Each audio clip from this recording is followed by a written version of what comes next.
Well, the rain has finally left Atlanta, and it's just about time for baseball. The Braves and Dodgers wrapping up our three-game series here at Turner Field. Atlanta with a chance for a three-game sweep with Joe Simpson and Dale Murphy. Chip Carey back with you here at Turner Field. And the starting assignment today, Murph, goes to Mike Minor, who's the subject of today's Wendy's Now That's Better feature. Absolutely, Chip. In the That's Better category, notice his ERA has been cut dramatically, exactly in half, and notice his base on balls per 9-inning pitch from 3.1 to 2.3. That's great, no walks, but that's also an indication, even on the other at bats that he's got better command, and just making a lot fewer mistakes, Joe. His last two starts about as good as it gets, Dale, and especially when you think about where he pitched in these two games. This first video is from Great American Ballpark against a good hitting Reds team and in a bandbox of a ballpark. He was outstanding. And then the next start came in Arizona, also a good hitting ballpark.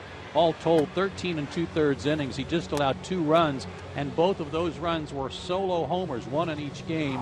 And good numbers, 4 walks, 11 strikeouts, so he's on a good roll.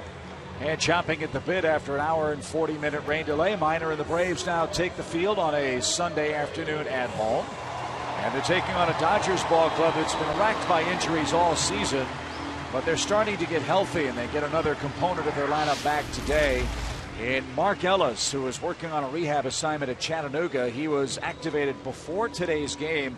Wasn't expected to play until tomorrow, but they need to get him in the lineup and get this Dodger offense going. He'll bat behind Carl Crawford and in front of Matt Kemp. Adrian Gonzalez is at first base. The other Ellis, AJ, is their catcher batting 5th. Scott Van Slyke hit a couple of home runs here the other day. Juan Uribe will make his first appearance in the series. Nick Punto's playing 3 different positions for the Dodgers here in Atlanta. And Mr. McGill, the youngster, gets his first start against the Braves, and that's their Toyota starting lineup. Mike Minor, 25 years old, 6'4", 205 out of Chapel Hill, Tennessee, makes his 9th start. His last 6 home starts, outstanding. 4-1 with a 136 here at Turner Field. 6 quality starts in those 6 outings as well.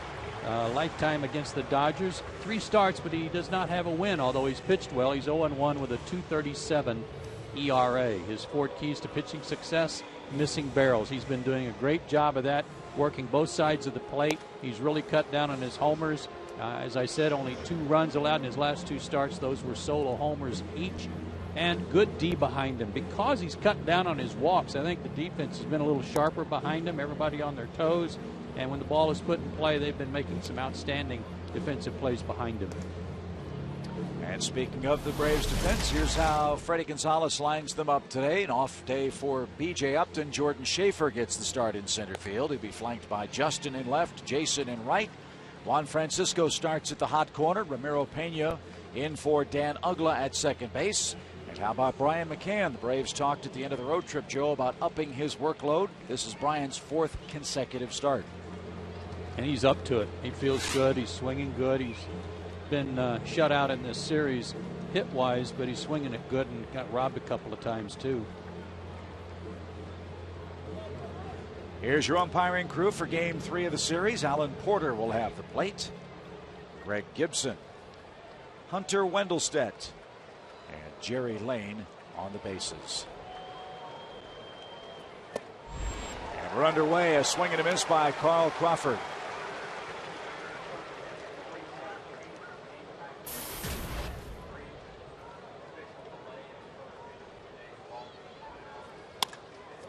And a line drive to left. Upton can't get there. It's past him and into the left field corner.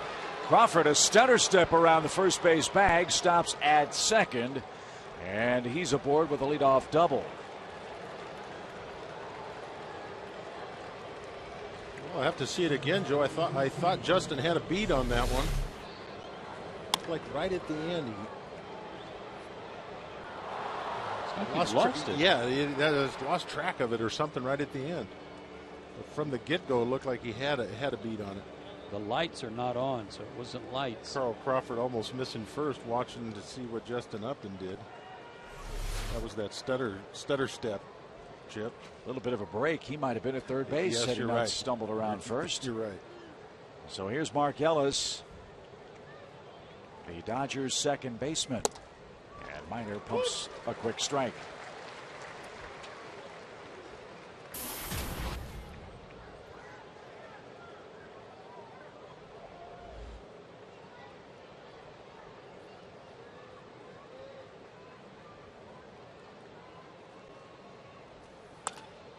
And Ellis does his job. He gets Crawford to third base with a ground ball to second. Productive out. And here's Matt Kemp. Yeah, nice piece of hitting there. You know, it might have been as the ball, as Justin was going for that ball, Joe, it might have, as it got lower, it might have got into the seats a little bit. On day games, the ball does kind of blend in with the background and all the different predominantly light colored shirts in the stands, because it did look at the last minute like he lost it. So Ellis, whose last game in the big leagues was April 26th, already makes his presence felt. And Matt Kemp an RBI chance with Crawford at third and one out in the first. Minor gave up a run in the first inning of his last start at Arizona, a home run to Paul Goldschmidt, but didn't allow anything after that. We're up to 10 games in a row where the other team has scored first. Let's see if Minor can keep him off the scoreboard here in the opening inning. Kemp at 266, a homer, 15 RBIs.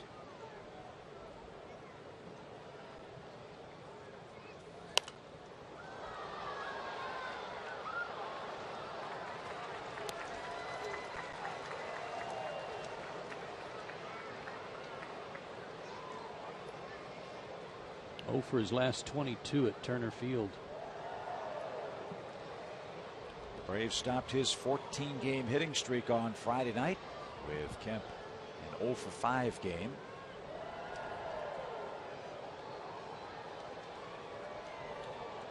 For 4 last night.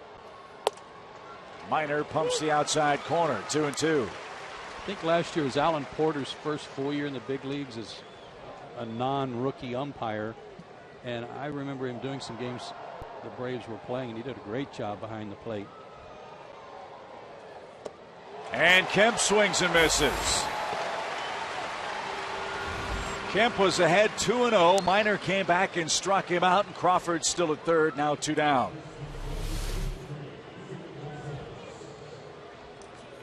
Like a breaking ball, but more like a curveball that he took a little off. Yeah, more like a curveball than that hard slider down and in.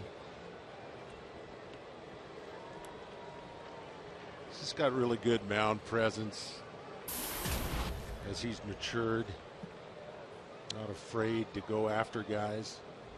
Good sequence there coming back after being behind a Matt Kemp 2-0. Now Adrian Gonzalez, the Dodger first baseman.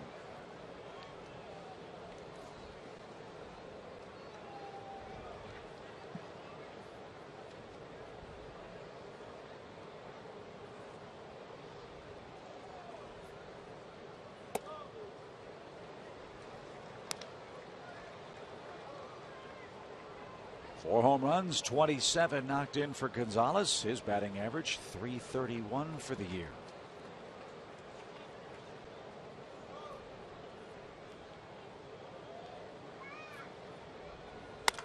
And a base hit with 2 outs. So Crawford scores. Gonzalez picks up his 28th RBI, and the Dodgers lead 1-0.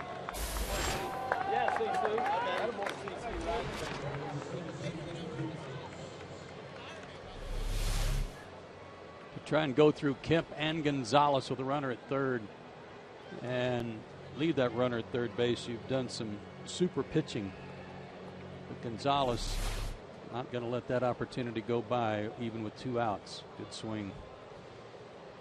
LA strikes first. Here's A.J. Ellis, the catcher, and that's in at the knees.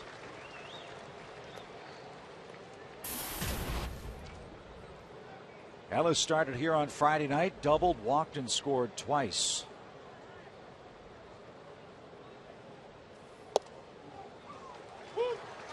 Tim Fedorovich started game 2 for the Dodgers, and he was the man sent out to make room for Mark Ellis on the Los Angeles roster.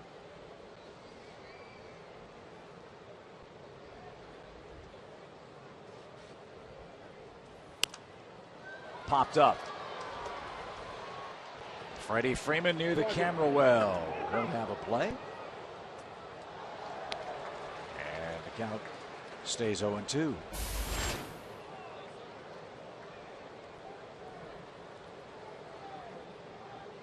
That's Don Mattingly, the Dodgers skipper. It's been a rough start for Los Angeles. A team that spent lavishly last year in acquiring some big ticket players from Boston. They were the sexy pick to run away with the West. Hasn't worked out that way. As Ellis drives one toward left, Upton got a late jump but gets there in time. And that'll retire the side. A run on 2 hits. Adrian Gonzalez, a 2-out single, gives Los Angeles a 1-0 lead after a half inning.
Here's the Braves Toyota starting lineup. Gonzalez has Jordan Schaefer leading off in center. Hayward, Upton, and Freddie Freeman join him in the top 4. Then it's the Iron Man Brian McCann behind the plate. Simmons, Francisco Pena, and Mike Minor. Our first look at Matt McGill, 23 years old, 6'3", 210, out of Simi Valley, California. He's made 3 starts but no record so far.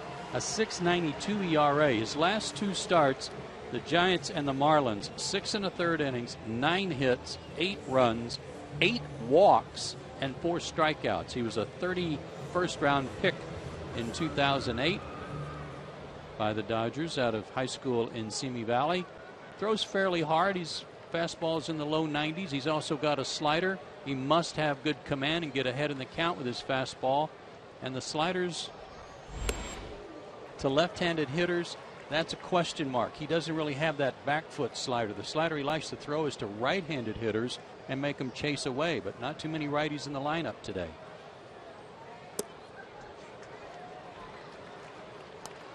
And he's promptly falling behind Jordan Schaefer. 2 balls, no strikes. When Jordan Schaefer starts, he has a very good day usually. He's been very patient with his playing time situation. And when Jason Hayward was out, Schaefer did a terrific job playing in right field in his absence. His average up to .302 for the year. I really like how Jordan's kind of rebounded from a challenging year last year in Houston and being let go here. And I just like the way he's worked, the way he's approached BP every at bat. Got a fastball 3-1 and missed it. Now it's a full count pitch.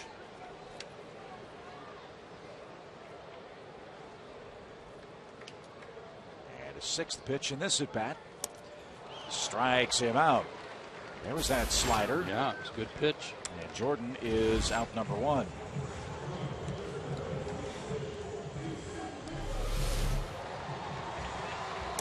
Wow. I don't know. ball really sailed. Yeah, that was a fastball, almost like a cutter. The way Jordan swung at it over the top of it, I thought it was a slider. But Yeah, too. And I think the way Jordan looked back, he thought the catcher might have missed it. He thought it moved so much. Kind of surprised him a little bit. That ball moved. That's high to Jason Hayward. 1 ball, no strikes.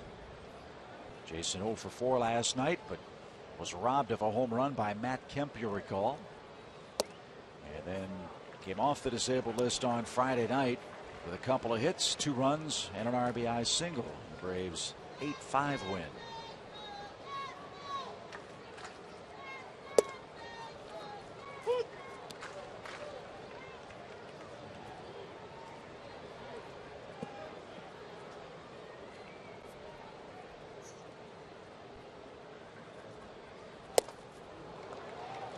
Two and two. It's been speculated in the Los Angeles newspapers and on some of the Dodger blogs that McGill may be pitching for his spot in the Dodgers rotation. Ted Lilly is getting close to returning for LA. Another part of the scouting report on this guy was that he can and will pitch up in the zone and get away with it. Got Jason to swing and miss up high, went a little higher, and he laid off. And that one too far inside. Hayward patient. Coaxes a base on balls with 1 out. And here's Justin Upton.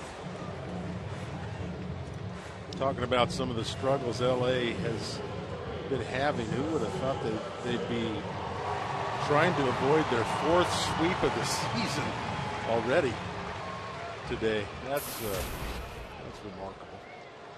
They've been banged up. They've used the DL 15 times this year.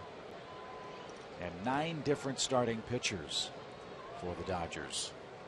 That's tough to overcome. Way outside to Upton. 1 ball, no strikes.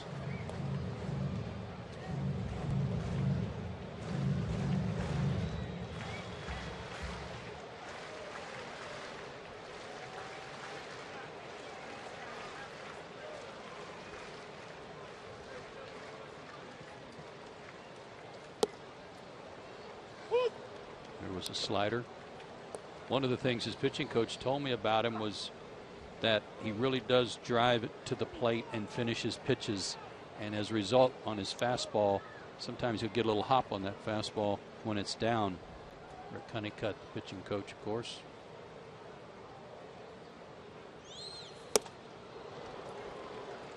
So what's tougher to gauge, fellas, velocity or movement?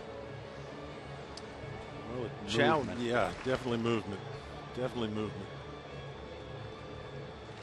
I always used to come back to the dugout and say, yeah, he's throwing hard, but it's straight. Everybody's like, oh, okay. Yeah. As long as it's straight. Movement, even if the pitch is a bad location, you still got a chance with some movement. That's high. 2 balls, 2 strikes.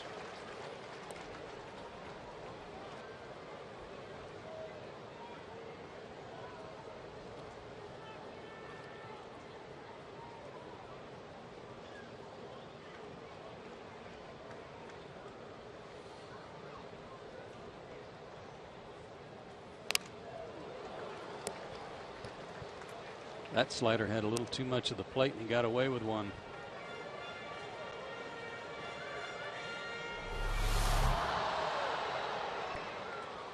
Ooh, yes.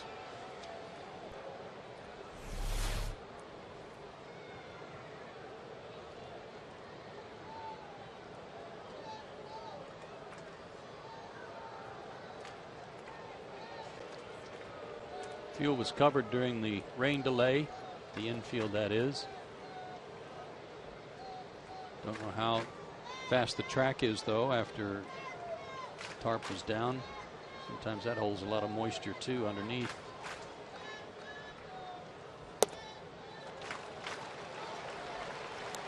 And so, the question is, slippery track perhaps? Do you send Jason Hayward here with Upton up and Freeman on deck?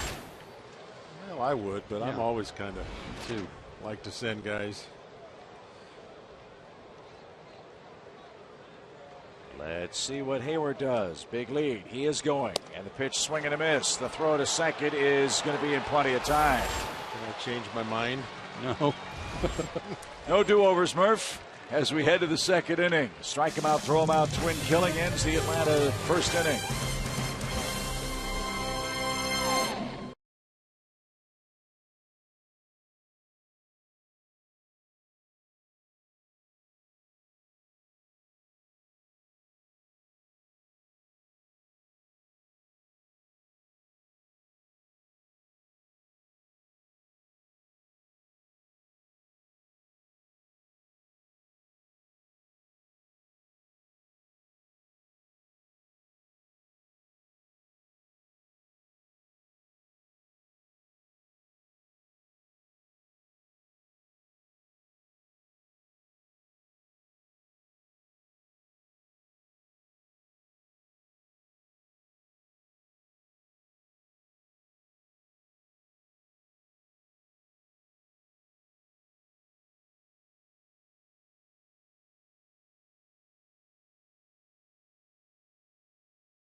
In part by AT&T Uverse, by Delta Airlines, and by Ford. Dodgers score first in the first, and Mike Minor back to work. He'll face Scott Van Slyke, the Dodgers right fielder today. Right before we sent you to that last little portion of the Chipper Jones driven feature, it was Van Slyke who is napping on the outfield grass. Not sure if the Van Slykes are related to the Van Winkles. But we know Scott can rip because he has hit a couple of home runs in this series. He was their minor league player of the year in 2011 at Double-A Chattanooga. He had 348 with 45 doubles, 20 homers, and 92 RBIs in 130 games. What a year.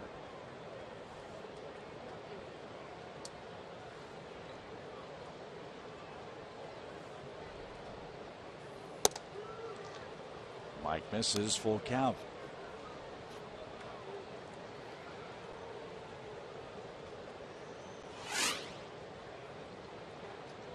Sleeping or meditating? What do you think?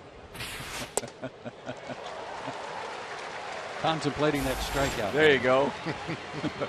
Minor gets the first out, his second strikeout of the game. As a youngster, I grew up in St. Louis, and his dad was one of my favorite players to watch. Just the way Andy Van Slyke played the game. I hope Scott has the same kind of career. Andy went about his business the right way, too. Always played hard, always hustled.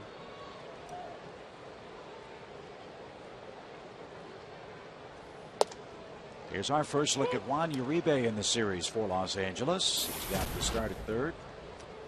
A couple of homers, 7 RBIs.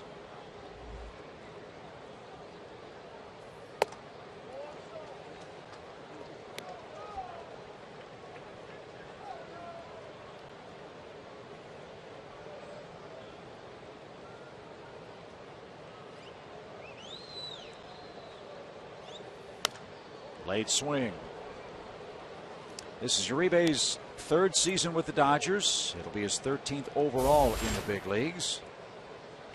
He's been with the Rockies, the White Sox, the Giants, and now Los Angeles. And he can tomahawk a high fastball.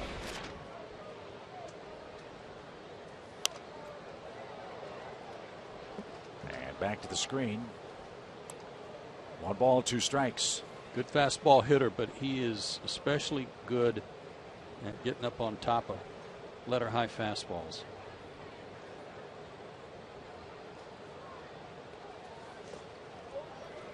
He's played in a couple World Series. Did it with the White Sox in 2005 when they beat Houston. And in 2010 when the Giants took care of Texas. He had good numbers in that postseason, didn't he, in 2010? 2010, 2 homers, 9 RBIs in 14 games collectively in the postseason. And Minor just struck him out with something off speed. Back-to-back whiffs starts inning 2 for Minor. Well, really nice change right there.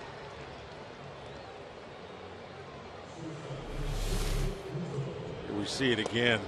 Great location. Nice movement. More and more confidence all the time. Yeah, he started mixing that pitch in there with his fastball and breaking stuff. And Joe, you've said it a couple of times about Minor. He can give up an early home run and put that behind him. Wouldn't know he gave up a first inning run the way he's gone after him in this inning. Yeah, he's been real good at putting stretches together after a home run. 10 out of 12, 14 in a row, something like that. He's really good at moving on. That was not the case when he first came up. And that's a good way to put it, Joe. He's really good at moving on. That is one of the toughest things for a young pitcher to learn. Giving up a home run or a hit on a mistake, just worrying about it too much.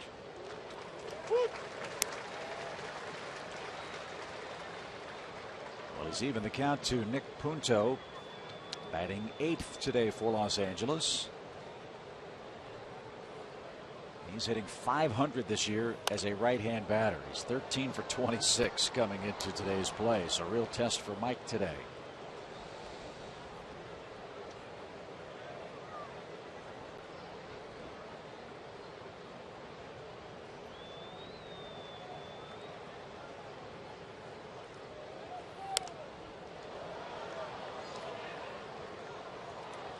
This is kind of what he did to Medlin last night, and ran Chris's pitch count up there in the 7th inning.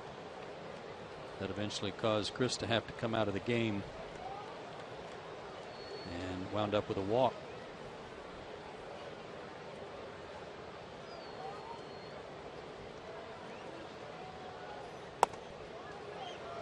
It's not just Punto, it's the rest of his teammates too that are doing some damage against left-handed pitching. The odd part with this batting average, which leads the major leagues for teams against lefties, is that they are only 6 and 8 against left-handed starters.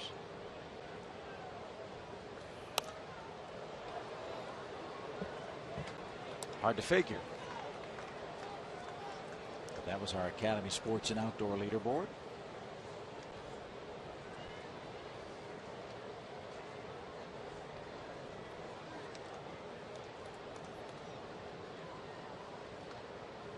Balls, 2 strikes. And Minor loses Punto. Good at bat out of the 8th spot. That'll clear McGill in the 2nd inning. First walk for Minor today.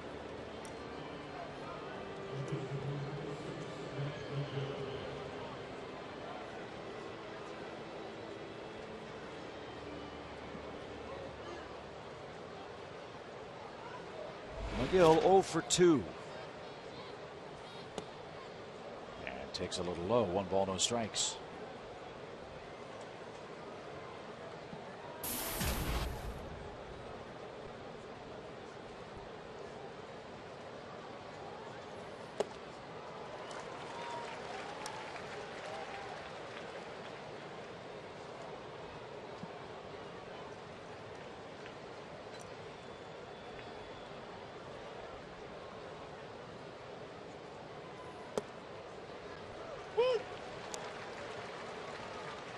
Now he's 1 strike away from bringing his offense to the plate. And the rain begins to fall again at the ballpark. As McGill swings and misses. Minor strikes out 3 in the second inning. Strands Punto at first. Freddie Freeman to work for the Braves, down an early run at home.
Home run that brought the Braves from behind in Game 2 of the series. And for more on this amazing Evan Gattis story, let's check in with Elizabeth Morrow. Guys, thank you. I'm convinced every time I fill in for Tom, it starts pouring. But I talked to Evan Gattis this morning about that 8th inning game-winning home run. And when we were talking at the same time, the highlight was being shown for the first time. He got to see it, guys. I asked him if any of this has sunk in. He said, not one bit. He said, I come every day prepared to try to contribute what and where I can. That's exactly what he has done for this Braves team. Let's take a look at our lows. Never stop improving graphic. Gattis leads all rookies in home runs and in the RBI category with 22. Out of 116 at-bats he has, 6 of his 8 homers have given the Braves the lead.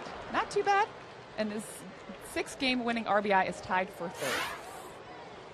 Thank you, Elizabeth. Great report. And yes, indeed, it is an amazing story. It just continues for Evan Gattis, whose playing time has dwindled to pinch hitting. He's getting fans all over the country, too. People who are, as his legend grows, people are really tuned in to watch him hit when he does come up, even as a pinch hitter. He's getting fans all over Twitter, Joe. You should get on there and find out about those fans. I've heard about that. Or as Chipper would call it, the Twitter. No, every time you talk about him, you always say, what an amazing story. What else can you say? It's so much fun. And Freddie Gonzalez, I think, has done a terrific job of divvying out playing time for Gattis and Gerald Laird. And the reason it's, if you want to use the term, a struggle, it's because Brian McCann is back and healthy and, for example, today playing in his 4th straight game. Talked to Evan before the game, and he said that he just loves that situation that he was in last night. Loved the crowd, loved the fact that they were into it so much. As McCann strikes out, that's out number 2. Thought it was great, too, that Reed Johnson and Justin Upton were on the top rail of the dugout giving some pointers to Evan Gattis. That whole sequence was good, you know, see that happen. And for Evan to say that, I said to him, you know, it was almost, I mean, Justin was eye to eye with you, very calm as he was describing some things to you. And he said, yeah, very businesslike. But he said, you'll see a lot of cutters. And the one you want is the one that he throws at you, because that's going to come right back to the middle of the plate. And that's, lo and behold, exactly what happened. You know, getting that scout report and then going out and doing it. Yeah. I mean, it's coming in 95 miles an hour, and it just was the whole like you say, the whole sequence, the whole night. Again, the whole thing he's going through and what he's giving the fans here and in baseball, like you said, Joe. People are loving to watch his story unfold. Broken bat and too late at first. Andrelton Simmons has an infield hit. Not much Ellis could do about that. I loved what a scout said to me this morning. Sal Butera, who was here advancing the Braves for the Blue Jays. He was talking as you watch Andrelton hustle this one out. He said, in our game, rarely does the expectation or the actual event measure up to the anticipation and expectation of what might happen. And last night the fans were on their feet. They're going crazy. The tying run at first. And Evan Gattis comes through, and he said, when that happens, that's when our game is really special. And I thought that was a great way of putting it.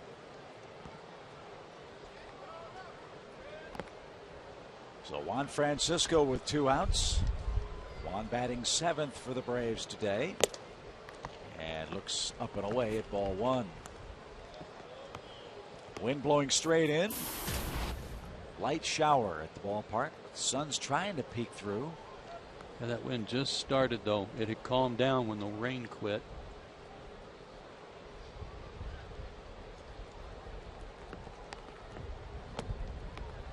And ball too low.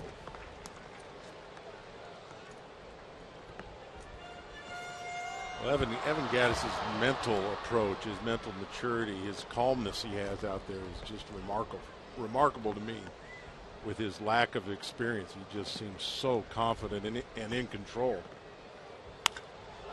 That ball's hammered down the right field line, but foul. Into the second deck. Yes. I was just about to say, did that go where I thought I saw it go? We talked about this some out in Arizona, Dale, about how Juan Francisco can hit it as far or farther than most, but that's what he wants to do every swing. And there are times where that swing is not the one that's called for. But there's no questioning his power. 2 balls, 1 strike. And McGill drops in a breaking ball for an even count. No, you're right. There are times when it comes for a different kind of swing. You can't completely change who you are as a hitter, but there are times when you got to make some kind of an adjustment, like Justin Upton did the other night with a ground ball to second base, gets an RBI and a guy to third. Swing and a miss, and that retires the side. McGill has struck out 4. He's got a live arm, and he leads 1-0 after 2.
Friends, the SEC baseball tournament starts Tuesday on Fox Sports South.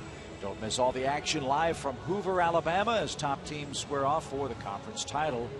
All the fun of the SEC baseball tourney starts Tuesday at 10:30 a.m.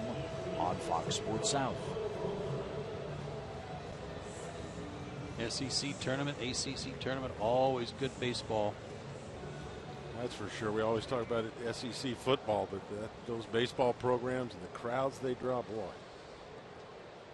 Great baseball. And there's a product of the SEC, Vanderbilt's Mike Minor, who goes after Carl Crawford here in the third inning. Crawford doubled and scored on a Gonzalez base hit with 2 outs.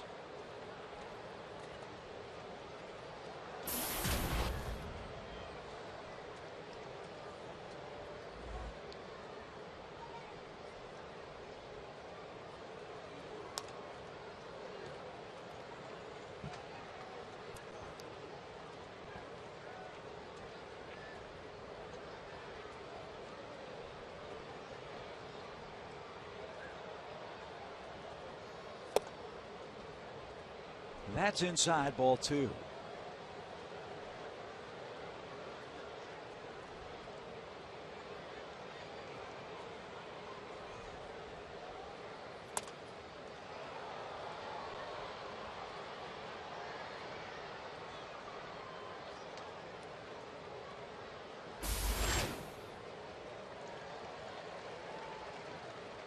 Well, I love Mike Minor's mound presence. I love the way his pace. You mentioned, Joe, earlier about the defense behind you. You got to throw strikes, keep that defense ready. Wow, what was that one? Yeah. Also the pace. You know, you don't lollygag out there. Get on the mound, get your sign, let it go. And he loses a fast man, and Carl Crawford is on base for the second time. I thought he had him struck out the pitch before that.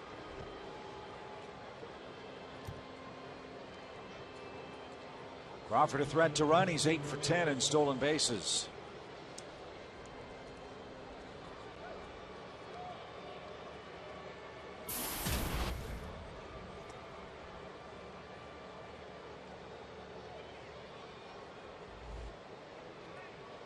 His big league high was 60 back in 2009 with Tampa Bay.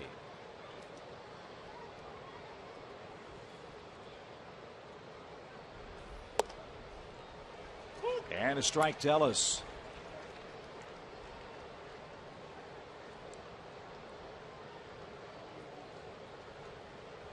Ellis had a quadriceps problem. He was rehabbing at AA Chattanooga.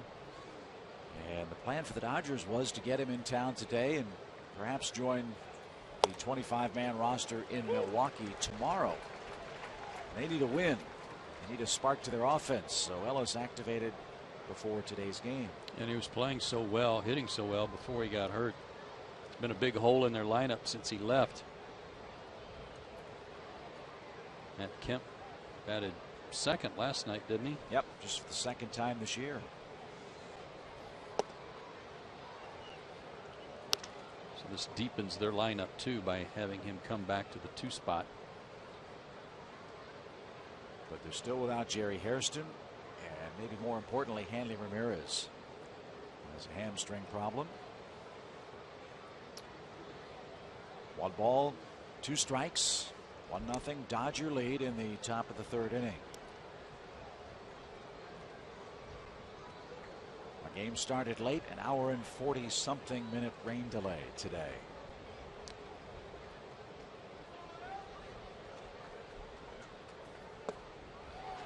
And a swing and a miss. Minor strikes out Ellis, and Mike has the strikeout ball working. That's number 5 in the game.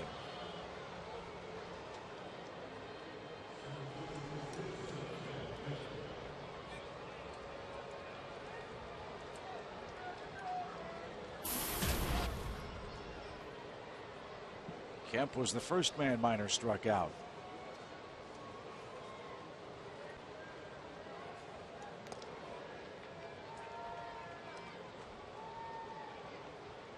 And that was a big strikeout at the moment. There was a runner at third and 1 out.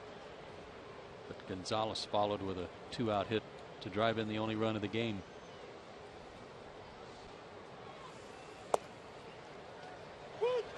Strike one.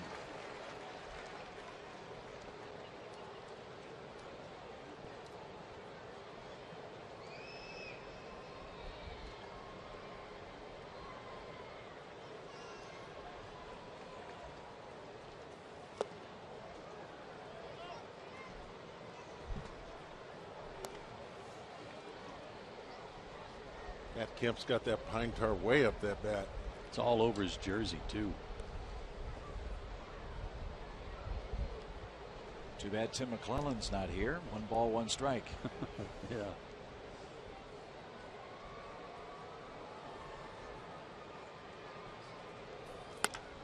Kemp hits a topspin rocket into left field, and that'll rattle off the fence. Crawford on his way to third is going to stop. And Matt Kemp's first hit of the series is a ringing double. And the Dodgers in business, second and third with 1 out. Crawford bluffed like he was going to steal on that pitch. If he had been going, he would have scored here. But, boy, a nice piece of hitting by Kemp on a fastball up and in. Yeah, it was. Best swing by far of the series here. Bluff by Crawford there. It'd be a good time to go out and appeal the fact that his pine tar is too up high on his bat right. Yeah, good luck with that. Yeah. That's always been a fun one. So here's Gonzalez. And he jumps on the first pitch and drives that toward left center field. Jordan Schaefer going back is going to have room. And the catch is made. Tagging is Crawford. He will score. Kemp moves up. And Gonzalez puts the ball in play and has a 2 RBI afternoon. It's 2-0 Dodgers.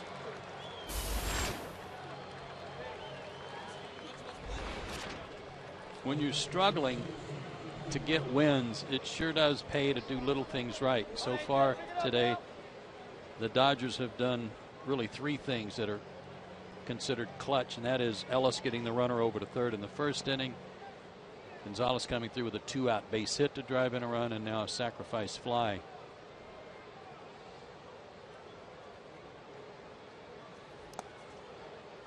Minor spun out of that delivery and missed low. 1 ball, no strikes for A.J. Ellis.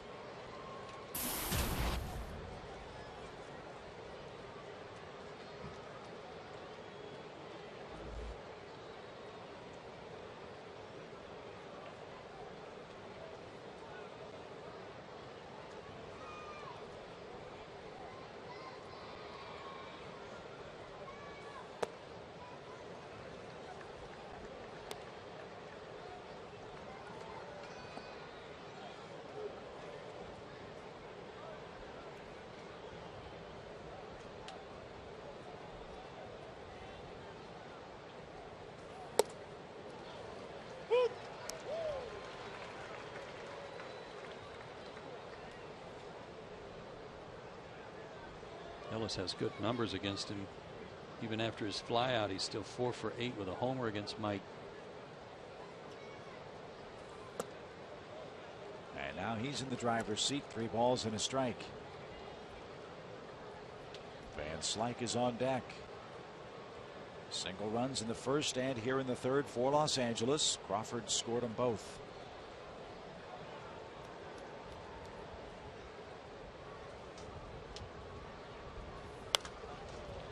Pop fly foul our way, full count.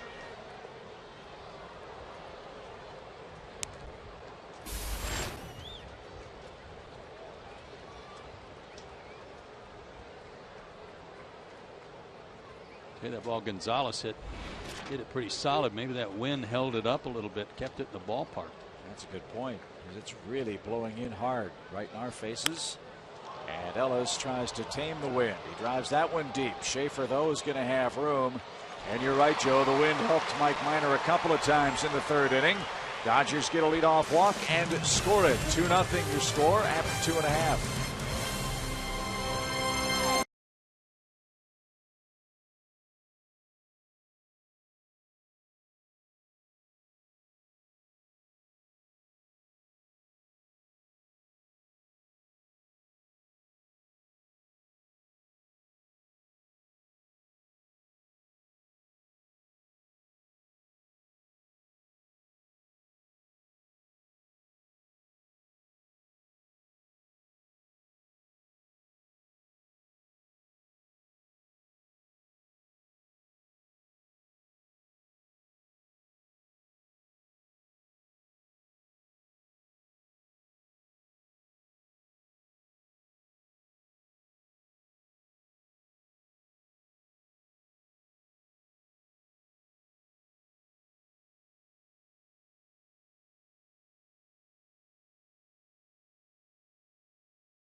straight opponents that have put the first runs on the board head-to-head with the Braves.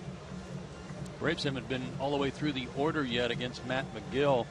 His number's pretty good against teams first time through the order.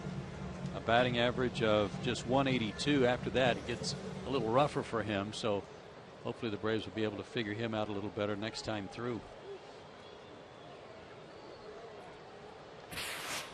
8-9-1 for the Braves lineup card in the third inning. Ramiro Pena is the man starting things off.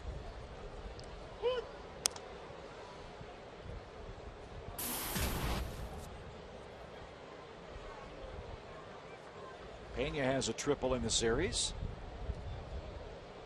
And another guy that, when given a chance to play, has really played very well for Atlanta.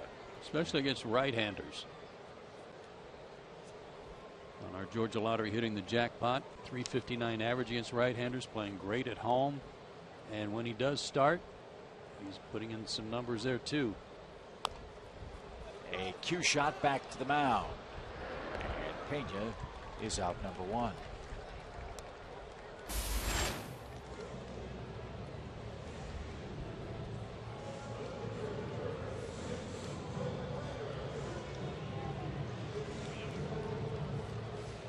So far, the Dodgers can't complain at all about what McGill has given them. 4 strikeouts in his first 2 1/3 innings. He's allowed just 1 hit and 1 walk, and he leads by 2. Minor hits it sharply. Funny hop. A nice play out there by Punto to stay with it. 2 outs. We go back to the top of the order. And Jordan Schaefer. All year long, Braves baseball on Fox Sports South is being presented by Academy Sports and Outdoors. The right stuff, the low price every day.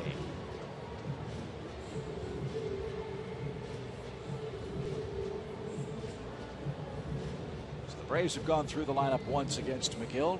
I would imagine, fellas, the word's gone around. What's he got? What's he doing? See if Atlanta has better luck. What kind of tilt to his breaking ball? Yeah, well, we'll have to see. I haven't really seen too many off-speed pitches.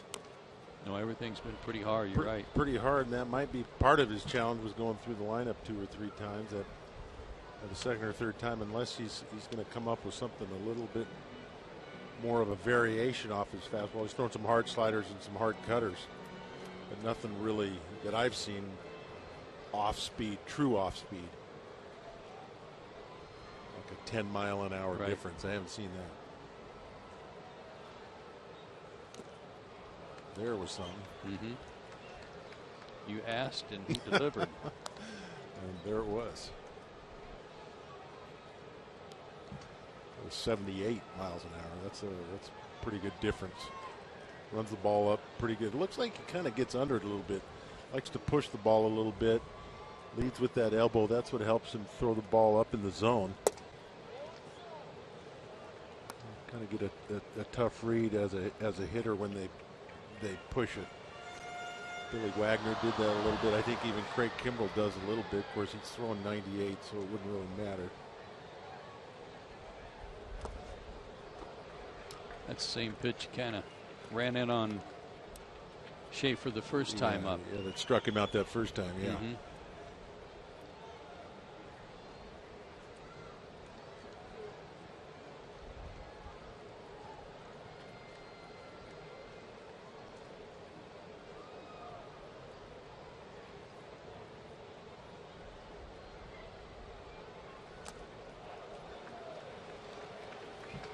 It would seem, too, guys, this guy's just wild enough to make you feel uncomfortable up there. Yeah, you don't have any trust yet that he's got a good idea of what he's trying to do or where he's trying to throw it. Even if you're pretty confident that you're going to see a fastball, you know that he knows he doesn't quite know if it's going to go in or out.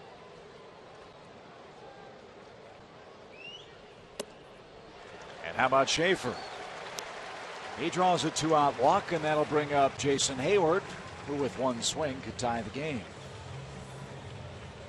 Yeah, you can be effectively wild, I think, the first time you see somebody, but a second or third time you kind of have a better idea, and some of those effectively wild pitches end up being mistakes that are hittable. To see if it comes to pass here. Well, he has been wild. He came in with 10 walks in 13 innings this year. He's got 2 walks, 4 strikeouts in 2 2/3 today. And now the sun's trying to peek through at the ballpark. Hope that's a good omen for Jason.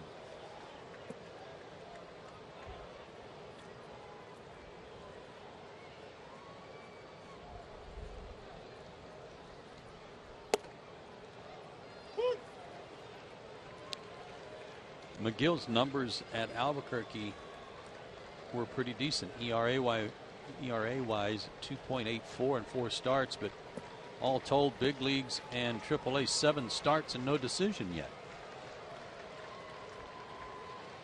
But he made his debut in the big leagues against Milwaukee April 27th. Pitched a great game. 7 strikeouts and 2 earned runs over 6 2/3 innings. But the Dodgers bullpen blew the save. Matt Guerrier gave up 2 homers. And that's been a common theme for him.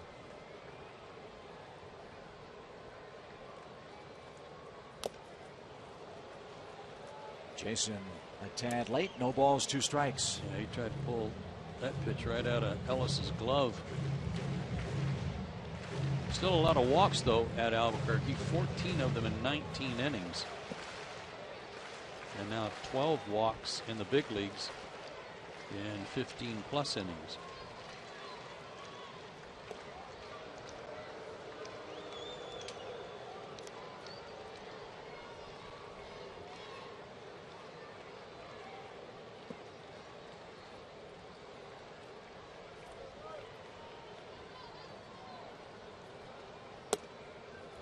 One ball, 2 strikes.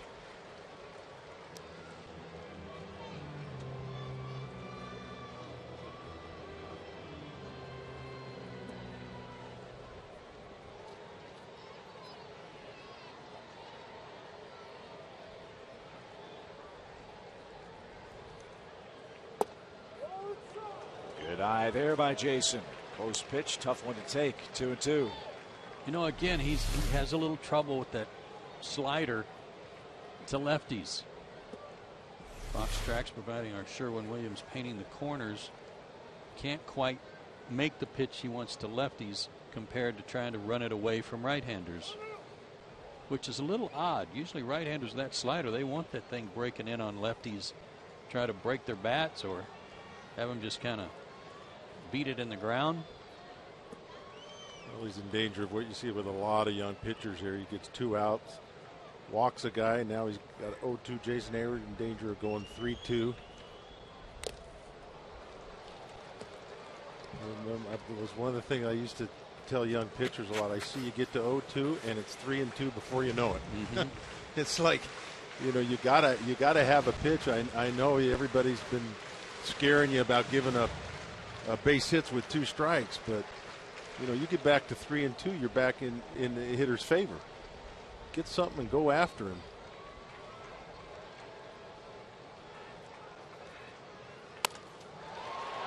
Punto at short. Has to make the long off balance throw to first, and he does in time to retire Jason Hayward. Nice play by Nick Punto. Wet infield, wet baseball, and he retires Hayward and the Braves and sends this game to the 4th inning.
Atlanta.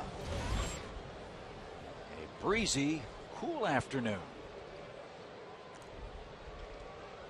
Hour and 42-minute rain delay to start.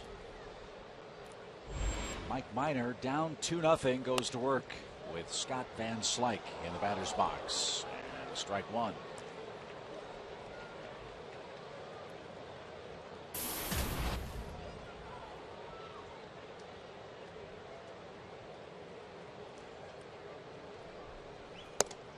Leadoff walk last inning led to a run. The leadoff walk to Carl Crawford. But our always keen and astute producer Joe Vencius made a good observation about how Crawford would not have led off that inning had Minor not walked Punto the inning before, which allowed the pitcher to be cleared.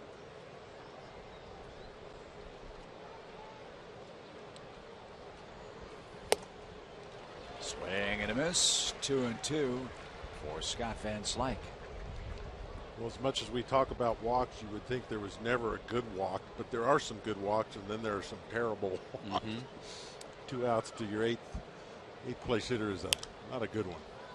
Popped up down the right field line. Freddie Freeman gives chase over near the tarp. The wind played with that, and he hung with it. Tough play, good play. 1 out. That had trouble written all over it, didn't it? With the wind blowing. Nice job.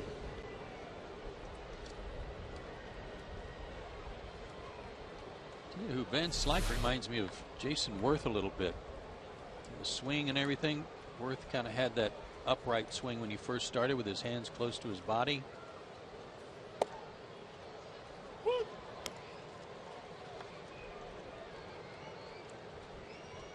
All he's got to do is work on that beard a little bit.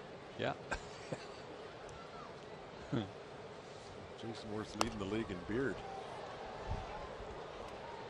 Out of play by Uribe. He's quickly down 0-2. You talked about his dad earlier, Andy Van Slyke, great outfielder, and one of those guys that I think kind of played the outfield like an infielder.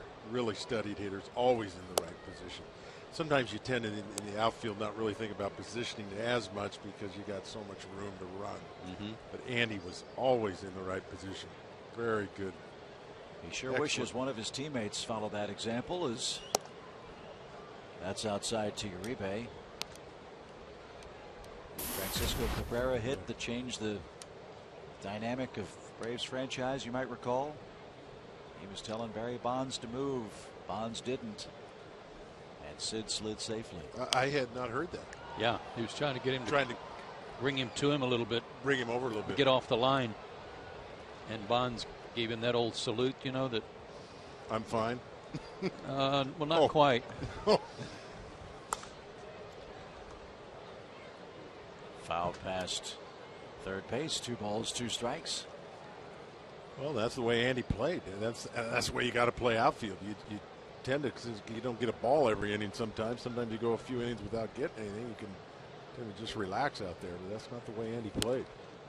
Well, it was a smart thought on his part, because if a ball's hit down the line, whether it gets past the third baseman or over his head, you're not going to throw anybody out anyway down the line. You got to go chase it. Sure. So Andy was trying to bring him more toward the gap. Minor strikes out Uribe. And here's that great play in Braves history. See, Bonds had to go to his left to get it. And he made a great throw. But he was off the mark just because he had to go to his left. He had to go to his left about 10 feet. Can you imagine him just coming straight to that ball? Ball would have got there a lot earlier. Thank you very much. Close games, little things mean a lot. Joe made that point today about the Dodgers offense. And that little thing helped win that series for the Braves back in '92. Pirates haven't been the same since. And Minor 2 quick strikes to Punto. And neither have the Braves in a good way. Yeah. They haven't been the same since. Before that, we were struggling, and we're always in contention now. Good stuff. Van Slyke, by the way, one of the thought on Andy was that he's the guy that hit the ball that Otis made the great catch on too when he climbed the wall. That was going to be a go-ahead home run in the 9th inning until Otis scaled the wall and brought it back. And Minor strikes out Punto, who didn't think so. 7 strikeouts for Mike Minor through 4 innings. And the Braves 3, 4, 5 hitters go to work down a pair.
For the 4th inning, we invite you to celebrate Atlanta's rich diversity with the Braves Heritage Weekend, supported by Belkin Kia.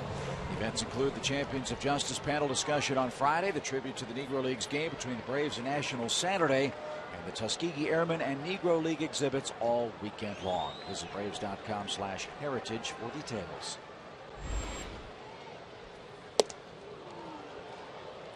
Justin Upton struck out into a double play. That ended the Braves' first. Had a good swing right there at the slider.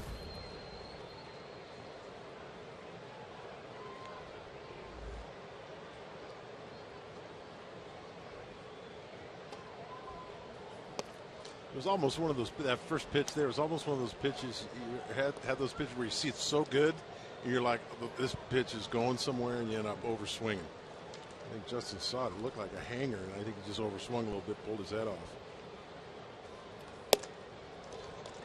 He laid off that pitch up in the zone. 2 balls and a strike.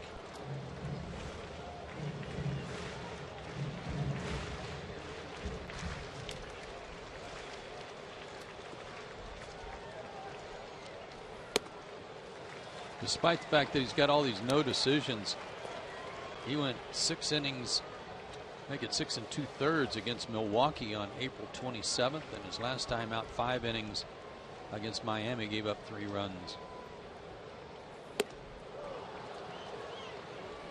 3 balls, 2 strikes. This, I believe, would have been the day that Josh Beckett pitched. Right. So that's the roster, the starting slot that McGill is occupying. He's looked good today for the Dodgers. He's allowed 1 hit. And he just struck out Upton on an outside corner.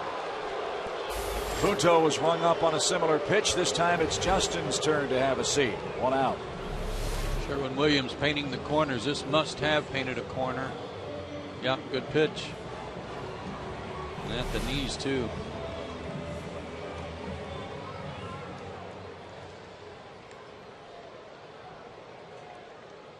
One out for Freddie Freeman.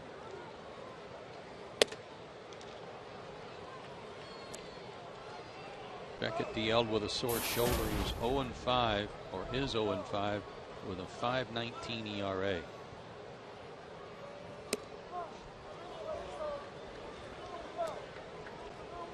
How long is he under contract for?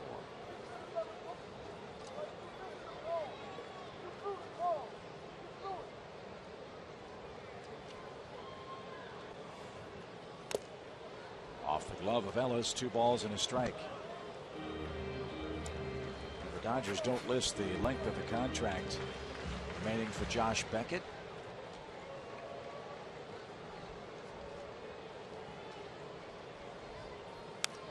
Oh, he's had a couple of fastballs. Well, we talked about him, McGill, being effectively wild as you get through the lineup. It's good to be effectively wild when you're ahead of hitters, but not to get behind them. Yeah, and again, he's been able to get away with some pitches up because he's throwing hard enough to do that.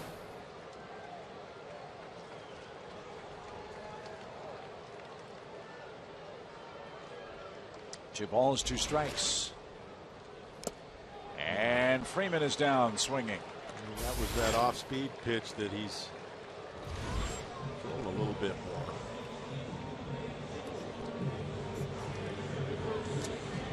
So 6 strikeouts for McGill, 2 outs. Brian McCann hits. Brian was the 3rd man to strike out against the Dodger righty today.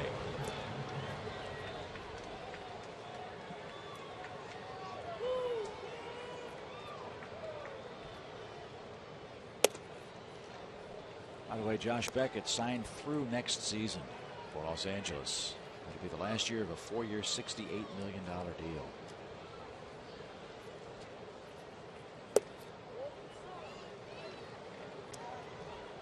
As long as he's been around, it's hard to believe he's only 33.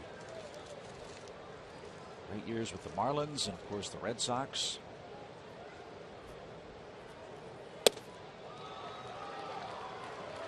A rough start to 2013. Wasn't he the 2nd pick in the draft? He was. Behind Josh Hamilton, is that correct? No, he was the 2nd pick. I'm not sure he was taken ahead of him.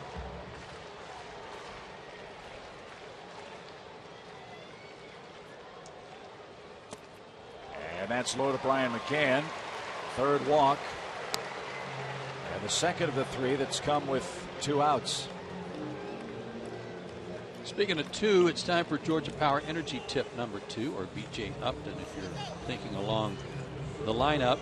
Georgia Power customers can take advantage of Georgia Power's refrigerator recycling program. Free pickup for your 2nd working refrigerator or freezer, plus you get $50. Hey, Joe, you're right. Beckett was 2nd behind Josh Hamilton in that draft. Hamilton went to the Rays, Beckett to the Marlins. Simmons down a strike. I just remember that there was a huge debate in the Rays front office about which guy they were going to take, and they decided that they needed a position player that could get to the big leagues quickly. They just didn't foresee all the off-field problems that Josh Hamilton would encounter, and Beckett got to the big leagues quickly with Florida. Yeah, remember the Rays had that kid Rocco Baldelli. Some were calling the next Joe DiMaggio. Right. Not something he thought of, but played with such grace and elegance. Sadly, his career ended prematurely. And Beckett's turns on this year with the Dodgers.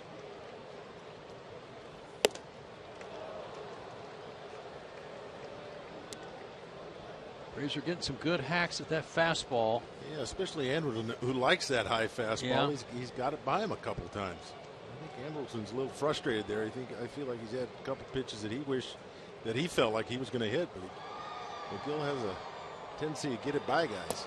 McCann is running, and the throw is going to be in time to get Brian McCann. So the Braves have had a couple of runners thrown out trying to steal in today's ball game, and that play sends this game to inning number 5.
Much offense, just 4 hits combined so far this afternoon. And it's trivia time. Our AT&T U-verse question. Mike Minor, the 7th overall pick in '09. Who holds the record for most wins by a Braves first-round draft choice? By a Braves first-round draft pick. That's a good question. I don't have a clue, but I'll be interested to know.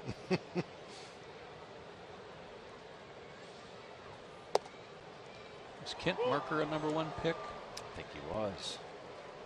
Adam Wainwright was, wasn't he? I think so. Yep. I wonder if those are just Braves wins. Or is it Major League wins? MLB wins. Okay. 2 quick strikes for Matt McGill. And that one popped out of McCann's glove. Tough break. We'll do it again. Phillies came back to beat Cincinnati today, 3-2. They beat Aroldis Chapman, the Cincinnati closer.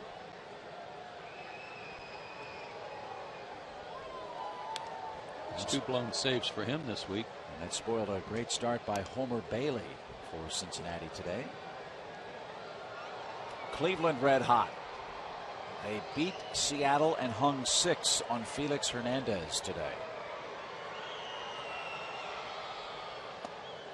Down on strikes is McGill. That's a new season high for Minor. 8 strikeouts today.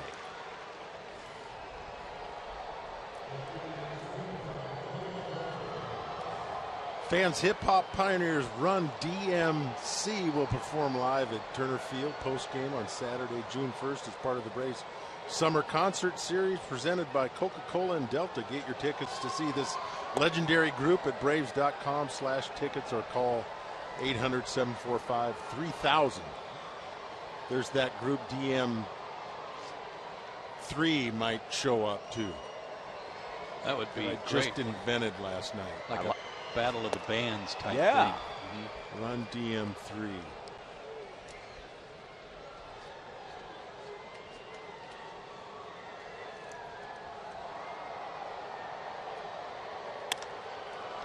Crawford sprays one toward left. Justin gets there. That ball was sinking toward the corner. And Carl is finally retired. That's out number 2.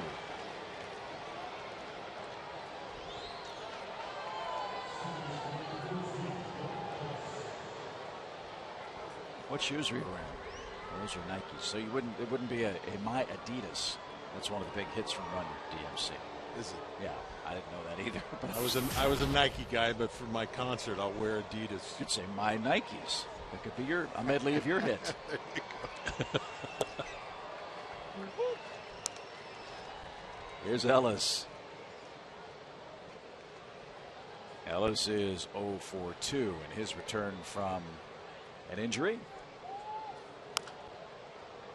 And 0-2 is the count to him. Minor set down 7 straight. He has struck out 8 Dodgers, but trails 2-zip. Single runs in the first and third for LA.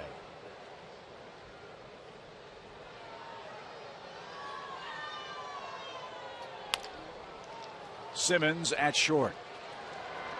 And Minor is rolling along. That's 8 in a row he's set down. Simmons will lead off the 5th.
Eric O'Flaherty, who is still holding out a little bit of hope that he won't have to have Tommy John surgery. He said yesterday his stomach hurt, that he's done everything in the past 3 years to try to stay healthy.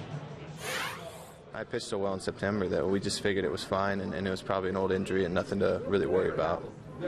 So even in my opinion, even now, I've still been able to get people out and throw well.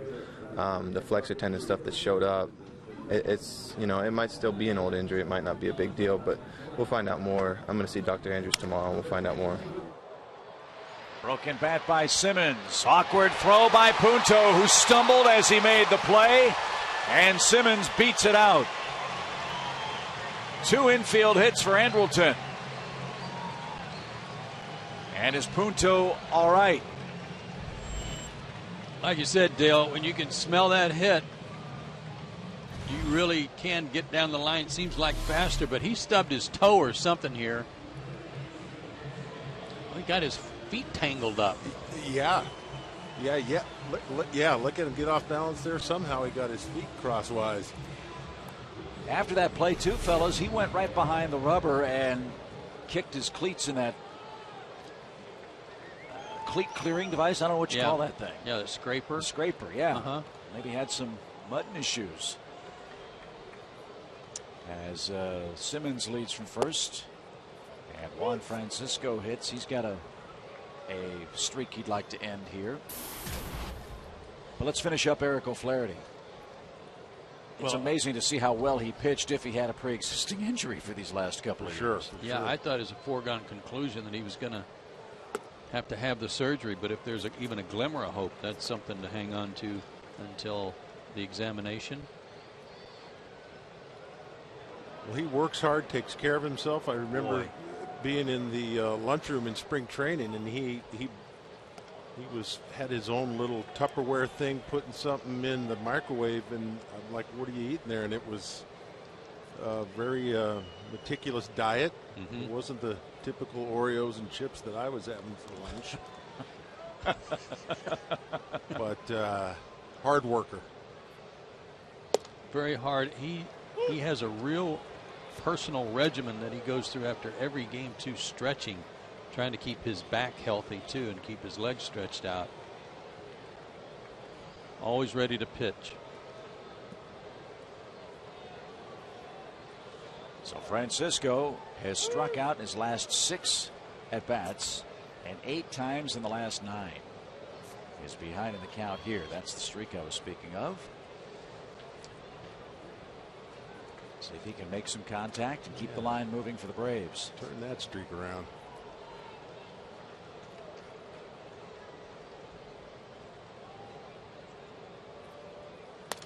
Look out. The bat goes sailing into the seats, and what a catch. Caught that just like it was a baseball. How do you do that? Hope we can see this again.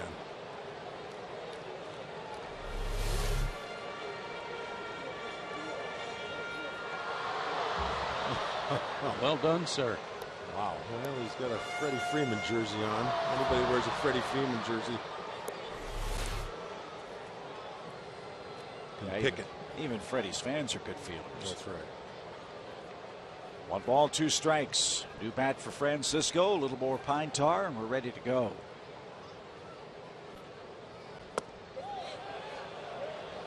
No swing. 2-2. They charged Punto an error on that play. Yeah. Yeah, I'm scratching my head a little bit on that one too. Isn't that a disagree. pretty tough play? Yeah, I disagree. That wasn't a good call. I mean, you could look at the fact that maybe if he makes a good throw and doesn't bounce it, he gets him. But that's the problem with that play, is it's tough to make a good throw. 7 straight and 9 of 10 strikeouts for Francisco, who's retired, and that's 7 for McGill today. Remember, this kid came in with an ERA approaching 7. He is not pitching like that today. I thought it looked like Punto had a little trouble getting the ball out of his glove too, which also causes him to rush as the rain comes back.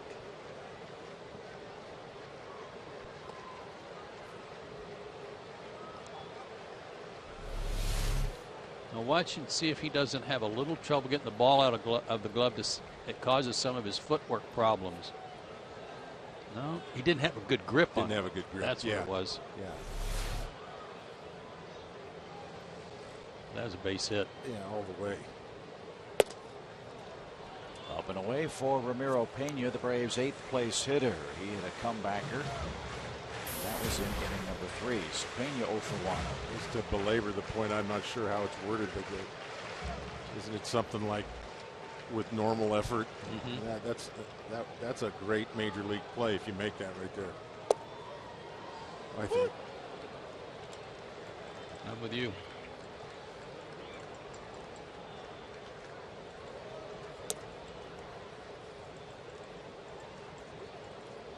Reminds me of the Yogi Berra story. You don't hear too often. You hear a lot of them all the time, but this one he came in and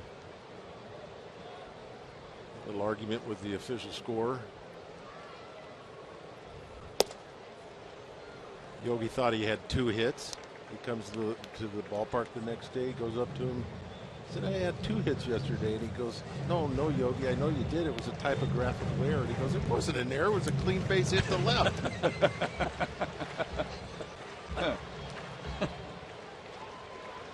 2 balls and a strike.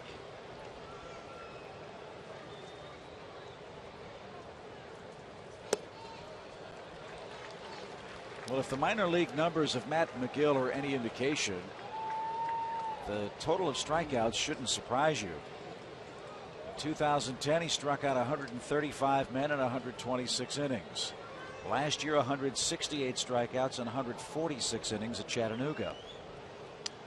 His previous 2 years, A ball and AA that you're talking about, Chip, he's gone 22 and 13. And as guys mentioned, one of those great stories you love to hear about, a 31st round pick. He wasn't a number 1 guy, a number 2 guy.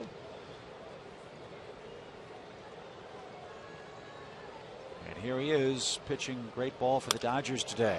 Pena, ground ball right side. Ellis will go to Punto for the force. And that's the 2nd out of the inning. There's some weird stuff going on around the bag at second. I don't know if it's just because it's real cakey from the rain. I thought, oh, he just stuck his knee in the ground and didn't slide. Boy, he's lucky that didn't tear something up. But McCann had a funny slide at second, too.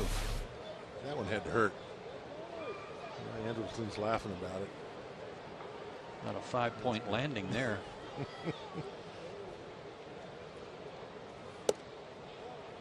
Ball outside for Minor. 1 ball, no strikes. Washington's losing, as we told you, 3-0 that game in the 3rd. Dan Herron versus Andrew Kashner for San Diego. Minor with a base hit to left. His first base hit of the year.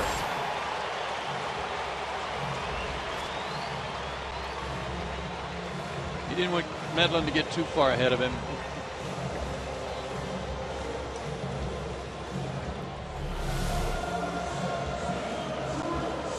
So 2 on, 2 out. Let's check in with Elizabeth again. Guys, thank you. As Mike Minor gets his first hit, I believe, of the year. When I was talking to Chris Medlin, talking about the hug that he got from Terry Pendleton yesterday when he got a hit, he said there's a little friendly competition or contest going on between Minor and Medlin. And Medlin said, that's right, after last night, I now have a batting average. And so does Minor. And Jordan Schaefer, the hitter, with 2 on and 2 out. I was talking to Chris Medlin the other day, and he's been a little frustrated. Having so many games on the road and a few of his starts on the road, he hasn't had a chance to take as much BP as he'd like either. So he's excited to get home, get a little bit more work in the cage. Boy, was he good last night. Yeah.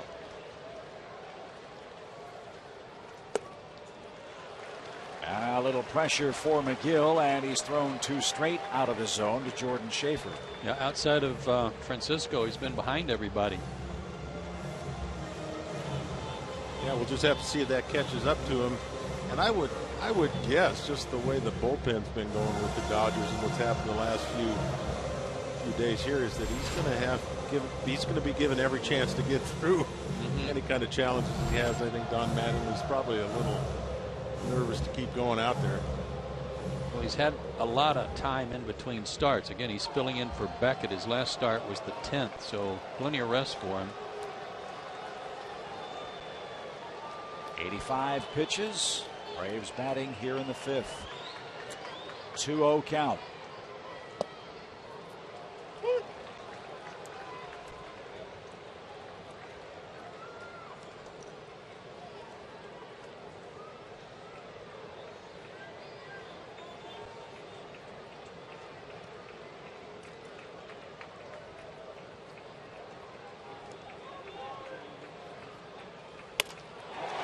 Into shallow center. That's going to get down in front of Kemp. Streaking around and scoring is Pena.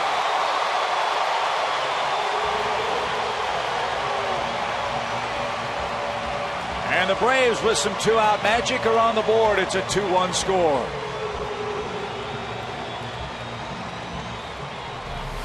Well, nice piece of hitting by Jordan Schaefer here, but I'll tell you one thing I've always tried to tell myself as an outfielder: when you got 2 outs and the ball is in front of you, you've got to be aggressive. I don't know if he's got a chance of catching that ball with a dive, but I think you got to go hard, and try and catch that ball and dive. Because with 2 outs, you're not going to throw anybody out anyway, and you got the pitcher on first.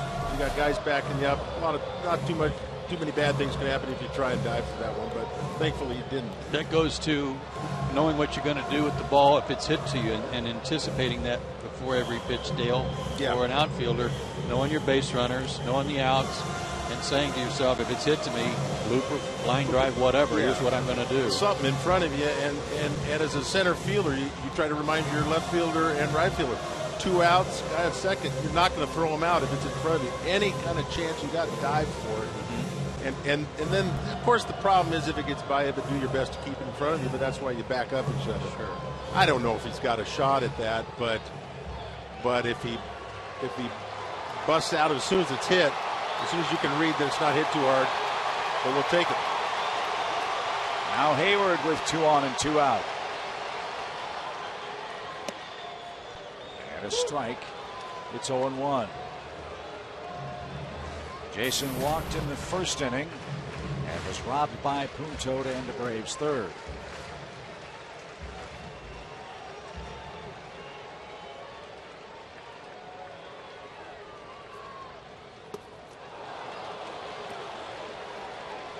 Back to your point about the bullpen, they're hoping that McGill can go a little deeper in the game. And that's J.P. Howell warming up for their bullpen. The last 3 weeks or so has just been awful.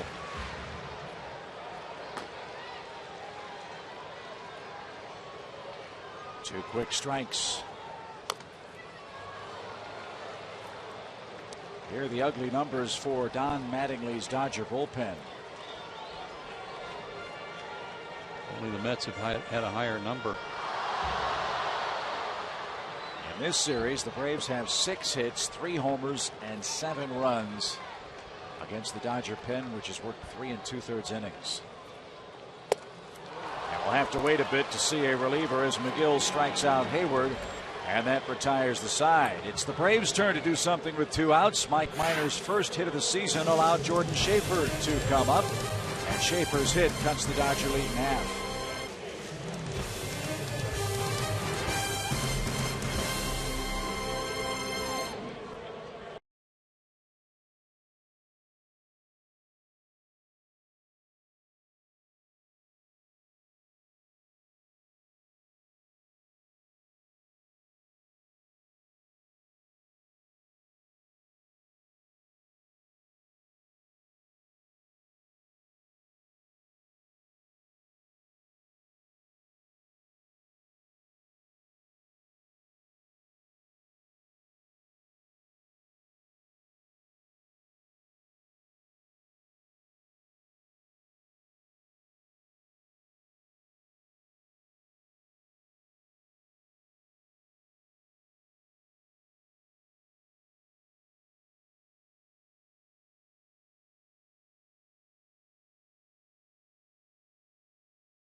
Part by Sherwin-Williams, by Blimpie, by the Georgia Lottery, and by Toyota. Mike Minor to work in the 6th inning. He's rolling. He set down 8 straight Dodgers. The last man to reach is the man in the batter's box. That's Matt Kemp, who doubled into left field. Jason Crawford to third. Crawford came home on a sac fly by Adrian Gonzalez.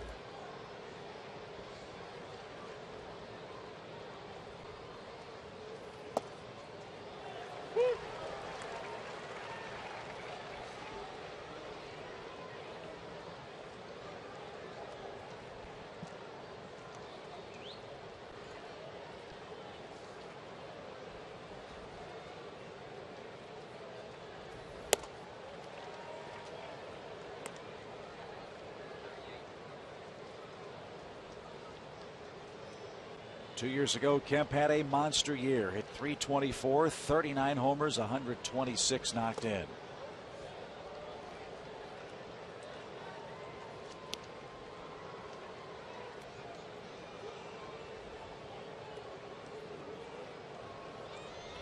Made a run at the Triple Crown in the National League that year. Missed by 1 homer of being the 5th ever player with a 40-homer, 40-steal season for the Dodgers. Quite an amazing season.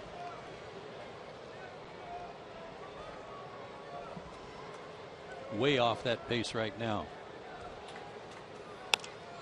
And he hits this one a mile high to right. And Jason Hayward's going to catch it.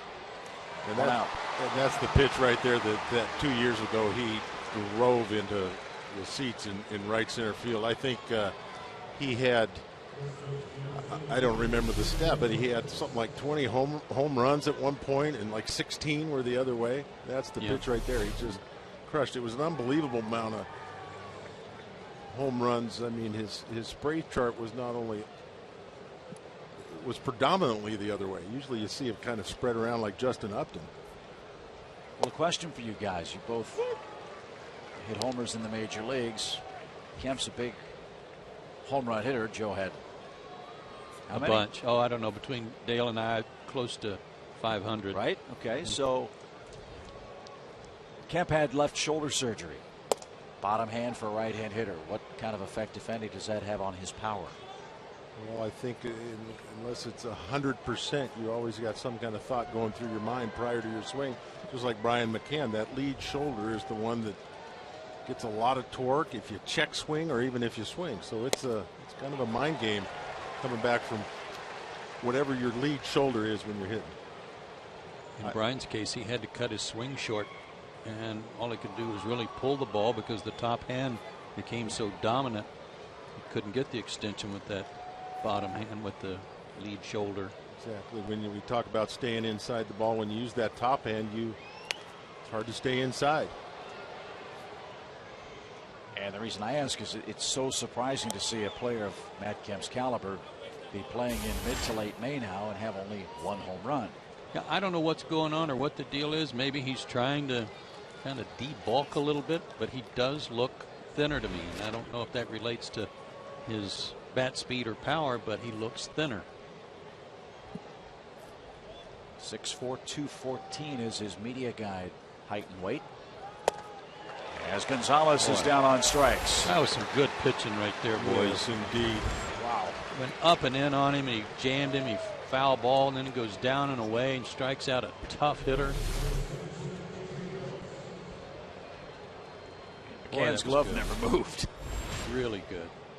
9 strikeouts for Minor, extending his season mark. And 2 quick outs for A.J. Ellis, who's flied to left and has flied to center. Skies are darkening above Turner Field. More rain is on the way. Ryan tried to frame that one and steal a strike. Didn't get it. 1 ball, no strikes.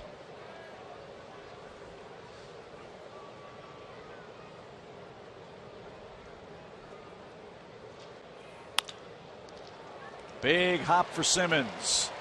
And that takes care of the Dodgers in the 6th inning. 11 up, 11 down for Mike Minor. Heart of the Braves order coming up. Now it's a 1-run game. 2-1 your score.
Brought to you in part by Hyundai, by Georgia Power, by Charbroil, and by AT&T.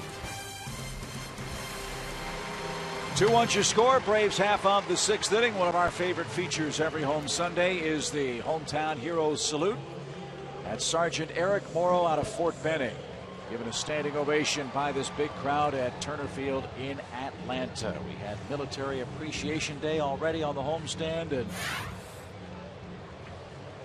love to see those shots of our servicemen and women walking through the stands and getting the handshakes. Me too. It's wonderful. Pats on the back too.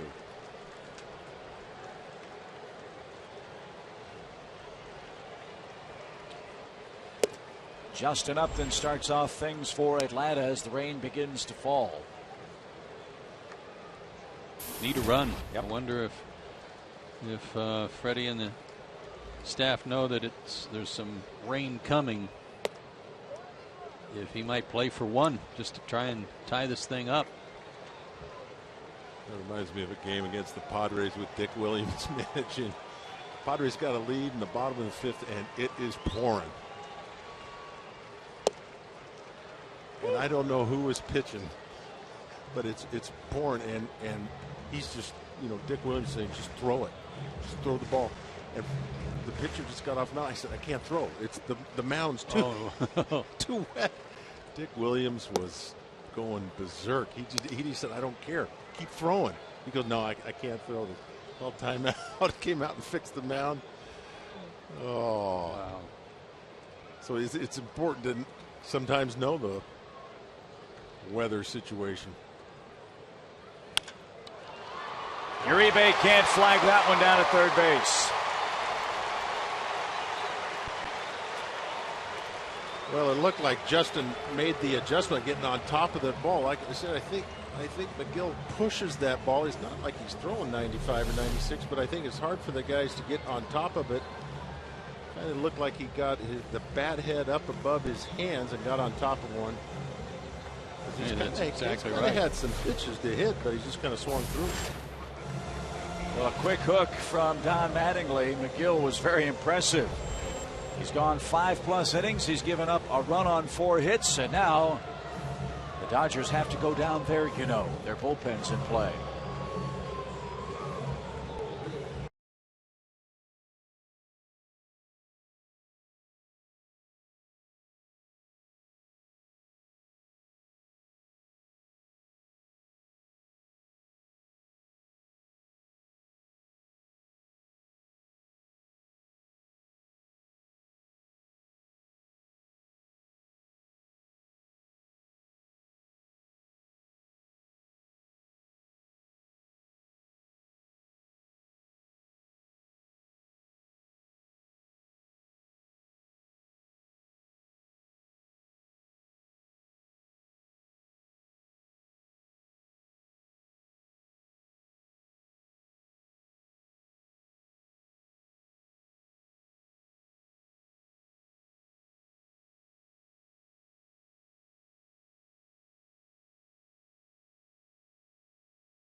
did a good job.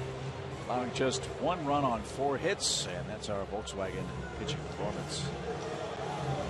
The runner at first belongs to him, but right now he's the pitcher of record. He could get his first win. 3 walks, 8 strikeouts. That's a career high in strikeouts in only 5 innings. J.P. Howell, I like to call him Jay Howell just because it'd be nice to see Jay pitch again. But J.P. Howell, 1-0 with a 3 ERA, came in and faced Freddie Freeman in game 1, got him to pop up. He also retired Chris Johnson with a ground out.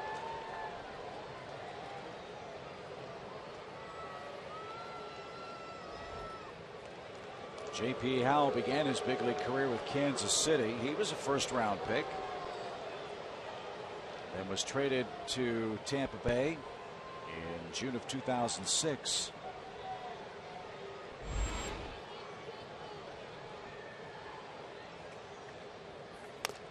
And he faces Freddie Freeman and has him down a strike. In 2008, when Tampa Bay went to the World Series, they had a real bullpen by committee.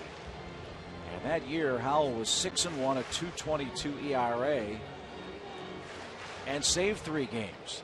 He saved 17 games the next year while with Tampa Bay. Missed all of 2010 with injury, left shoulder surgery.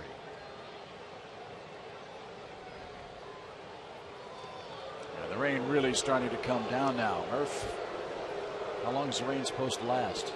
Well, just a second. I think about 20 minutes. By the way, your app is as accurate as most real weathermen.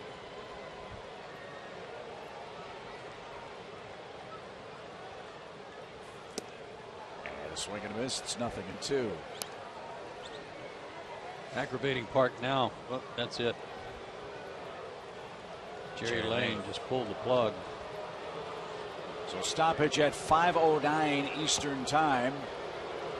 With the Braves batting in the 6th inning, it's already an official game, and the Dodgers lead 2-1. We understand the weather radar shows the bad weather is all the way back to the Georgia-Alabama borders, so we might be at it a while here in Atlanta. So a second rain delay today as the Braves and Dodgers try to wrap up this series. The grounds crew will get the tarp over the infield as quickly as possible. We'll step aside, take a break, and tell you how we've gotten to this bottom of the 6th inning right after this.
Yankees and Jays were rained out today, that would make it 22 already. Cancellations either of rain or snow so far in 2013. Wow.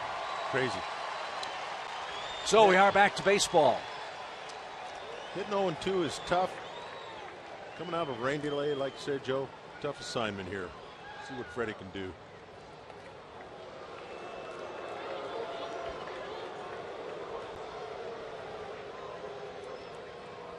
So an hour and 42-minute rain delay before first pitch, and this one was 33 minutes in the Atlanta 6th.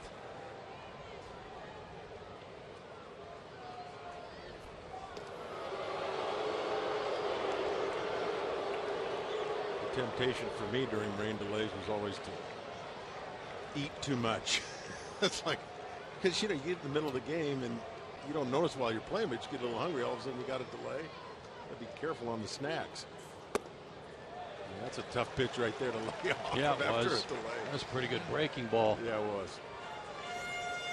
Now there is the game within the game. We're all saying the same thing. The Dodgers know the forecast too. I mean, J.P. Howell can take his sweet time out there for L.A. As Freddie awaits a 1-2 pitch.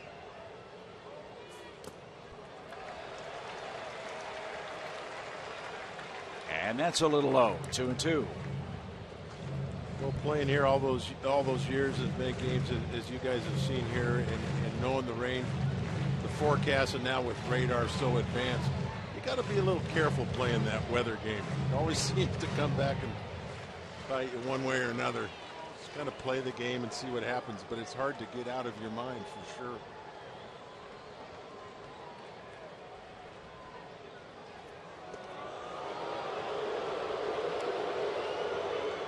To your point, Chip, it does look like he's taking his time a little. Sure is. I mean, I'm not thinking Justin Upton's going anywhere. He's already thrown over there. Is it the third time? Mm-hmm.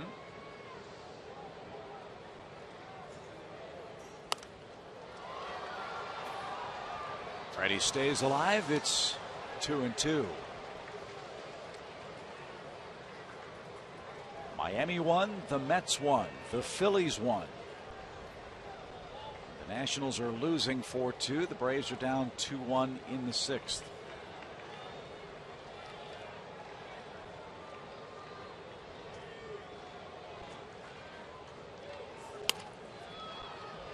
And that's pulled foul past first. We'll do it again. Freddie's trying real hard not to think about the right side of the diamond. He fouled off a pitch to the left a minute ago. That was a pretty good, pretty hittable pitch, but by trying to go inside out, he was only able to foul it off. Same thing there. Kind of jammed himself, but conscious of the outer half.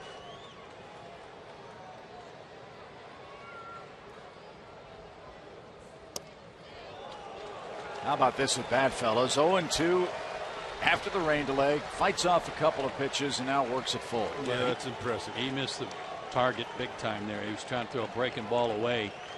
At least Ellis was set up away, and that came way in.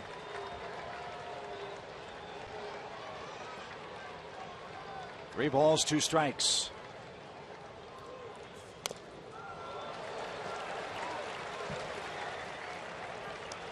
This is shifting back to Freddie now, the advantage, because he's seen some pitches. He's had some swings. He's feeling loose. And Howell's got to throw a strike. Oh, we've had wind, we've had rain. How about a little thunder and lightning? Good call, Chip. With Freeman and McCann due against J.P. Howell. Wow. Fouled off some tough pitches. Wow. Good at bat so far. And that was a fastball. I believe the way he kind of bent over, he might have been a change. Pitch number 10 of the at bat.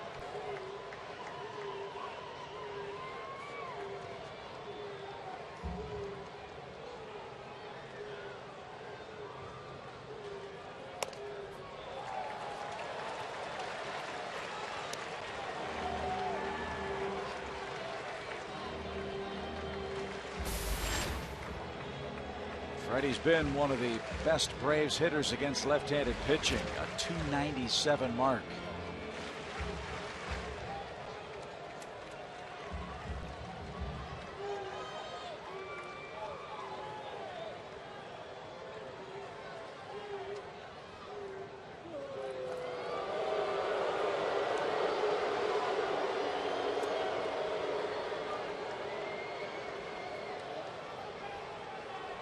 Actually, in higher average than right-handers, Chip. You're right.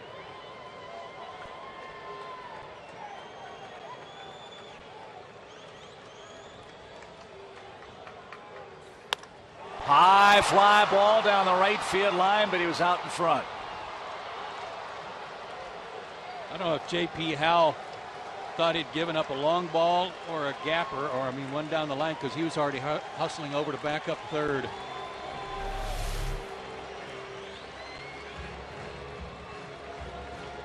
Already running. And he got away with a high curve ball there.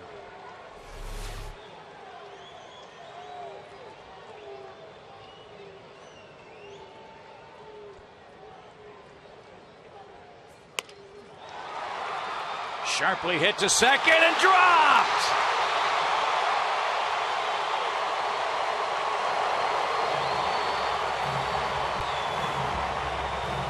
A fielder's choice and an E4 is the scoring, and the Braves have 2 on, nobody out. What a huge break that is. Now that's an error. We'll agree on that one. Went off the heel of his glove and then started rolling up his arm. Yep, a little bit of a short hop, but he did have it right there. Couldn't quite find the handle, but give Freddie some credit for a tough battle right there. Good at bat.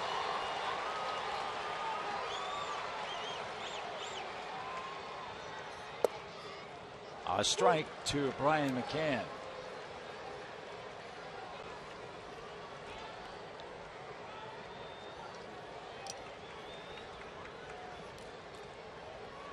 Anderton Simmons to follow.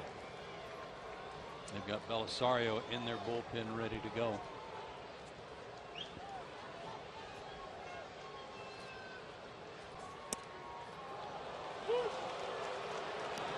I was gesturing to Joe just a second ago, half in jest. It would be a real unconventional play here.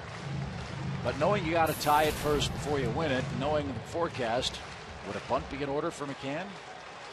Well, not now with 2 strikes, but you're right. A couple of minutes ago, or a couple of seconds ago, before the count got that way, wouldn't have been a bad move trying to get the game tied before the rain comes.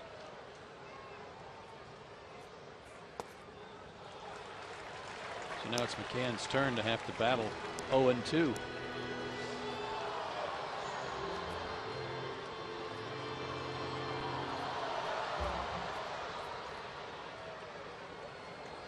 Four starts in 4 games for Brian McCann behind the plate. He has struck out and walked today.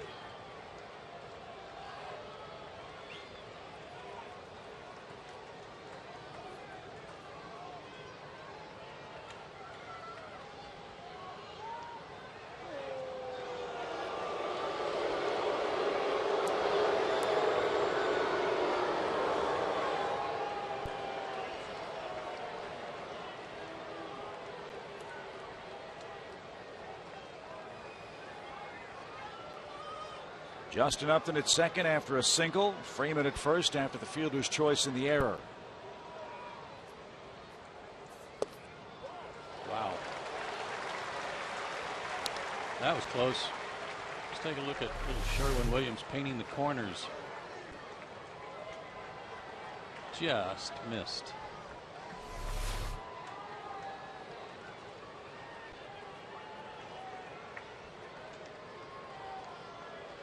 Even count.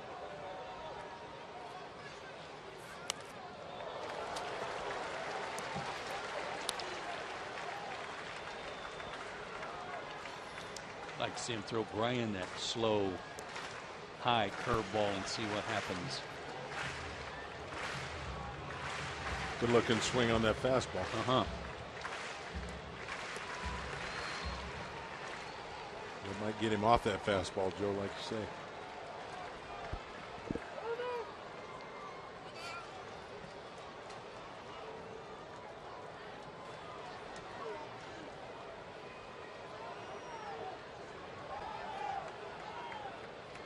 Again, the 2-2. There was the breaking ball, and McCann took it for strike 3.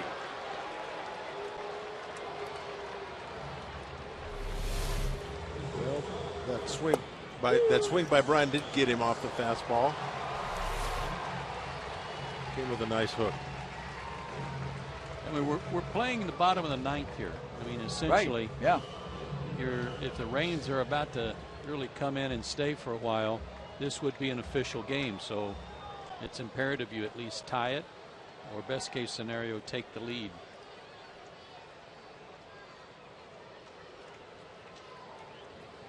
Simmons has a hit and a questionable error from the plate today.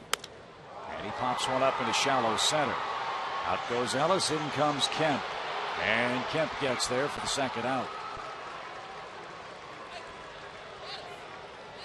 So Francisco will be taken back, and it's going to be Evan Gattis.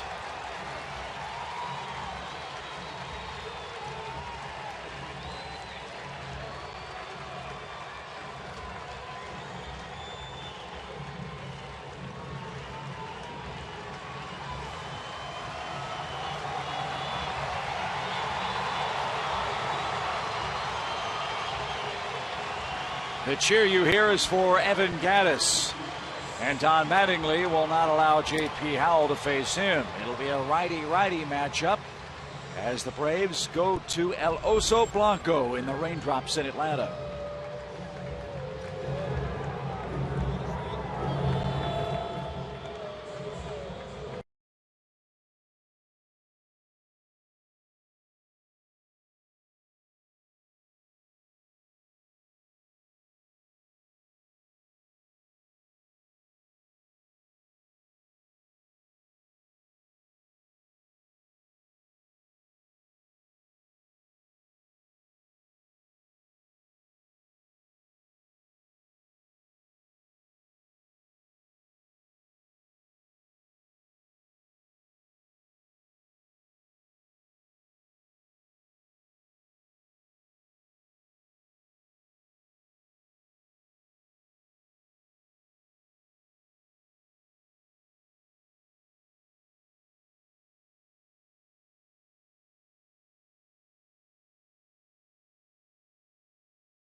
As a pinch hitter, time for our Yellowwood bringing the lumber. How about the at bat last night, guys?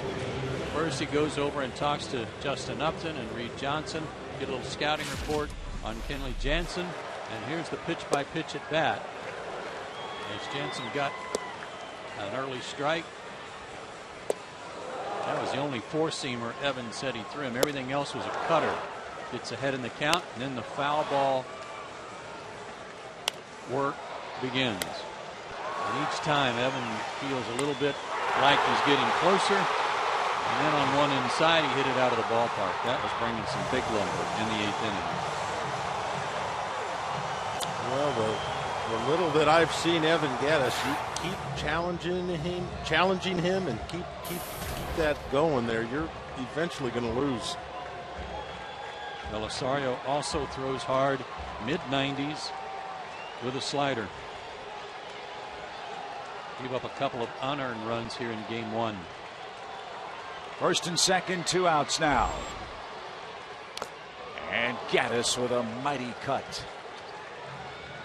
Strike 1. going back to that at-bat last night where they told him the inside cutter's the one you want to hit. That was the first pitch. And Evan, I remember thinking to himself, man, that might have been the one, but that was Dusty Baker's theory. You get runners in scoring position, the first pitch might be the best one you see in the at-bat. He told me today before the game he just loves being in this situation.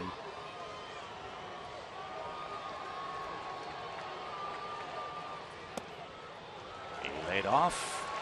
1 ball, 1 strike.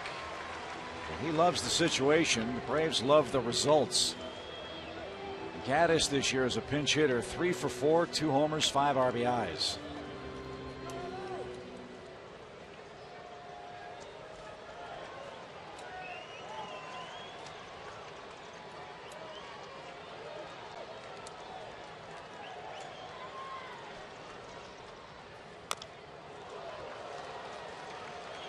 One and two.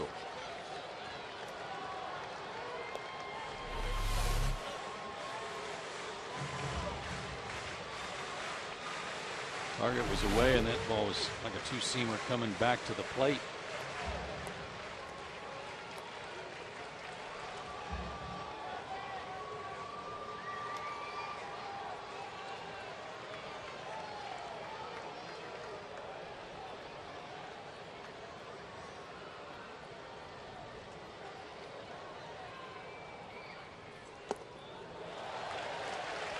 He's so strong, and he's got such great bat speed, Dale, that he doesn't have any wasted effort trying to get out there too soon. He trusts his hands to work, stays back nicely. You pointed out that forward press last night where then he comes back, and he does a good job of staying back. Yeah, and I've seen him fight off some balls inside, hit him to right field a little bit. He just has good plate coverage. He tomahawks this ball left side. Uribe grabs it and flips to second in time. And that'll retire the side. The Braves had 2 on with nobody out in the 6th, but cannot break through to tie it. 2-1 Dodgers after 6.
In Atlanta, where all your long Braves baseball on Fox Sports South is presented by Academy Sports and Outdoors. The right stuff, the low price every day. A little diamond dry applied to the Atlanta infield as Freddie Gonzalez makes a couple of defensive changes. Chris Johnson checks in for Juan Francisco at third base. Chris will bat ninth.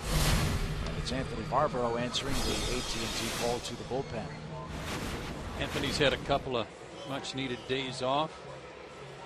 Last worked on the 15th at Arizona, so he's had 4 good days of rest. And in this smaller bullpen, he's the guy that's kind of designated as the long man. And with the double switch, he, depending on how much the Braves and Dodgers are able to play in this weather, he can go a couple, 3 innings here. Scott Van Slyke starts the 7th. More good work today by Mike Minor. 6 innings, 3 hits, a couple of runs, and a season high 9 strikeouts for Atlanta, but he's on the short end of a 2-1 score at the moment.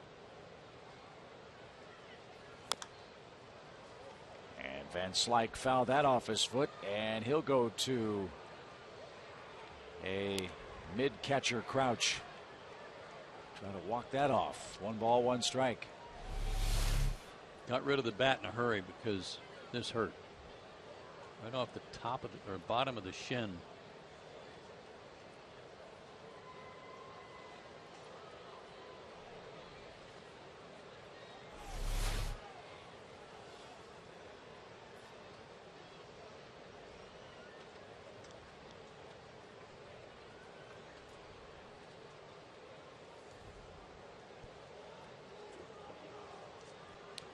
Delta Airlines, proud sponsor of the Braves.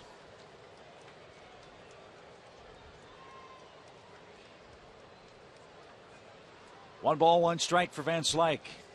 11 straight Dodgers have been retired by Mike Minor. Let's see if Varvaro can keep that string going. Oh, and Van Slyke 2 for 2. Oh, maybe the same spot. Oh.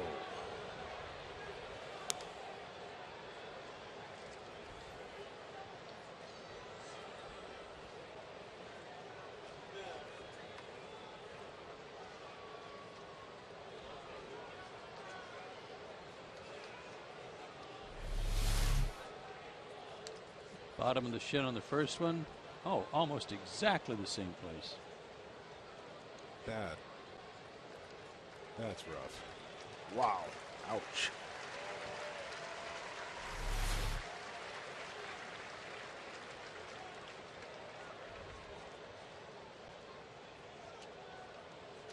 Dodgers have been a groundbreaking organization in so many ways, as we know, in the history of our sport, but also in that they have the first female head athletic trainer in the history of major professional sports. Their head athletic trainer and physical therapist is Sue Falsone, and Nancy Patterson Flynn is their assistant athletic trainer for the Dodgers, along with Greg Harrell. I believe that was Nancy Flynn who was attending to Van Slyke. 1 ball, 2 strikes. I'd borrow somebody's shin guard now. There's got to be a shin guard in there somewhere someone's not using. Right. Because you know Varvaro's thinking, well, I'm throwing a sinker in again. Yeah, I would have gone right back there again.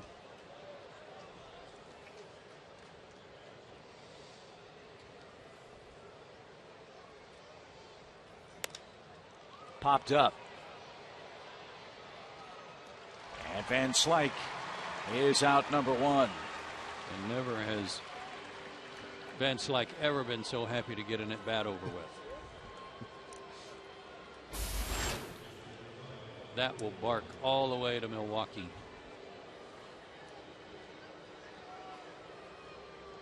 And with the shift in time zones, he'll have an extra hour to feel that foul ball off his That's foot. always nice. Here's Uribe. He's 0 for 2 with a couple of strikeouts. Way to pile on, Chip. A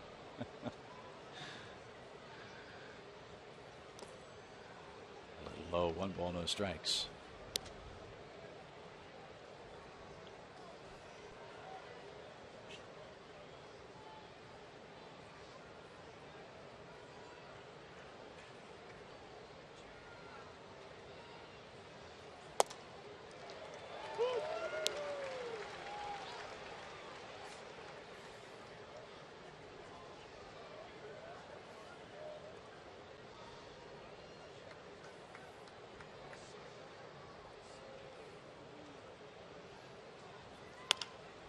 to third. Chris Johnson's first chance.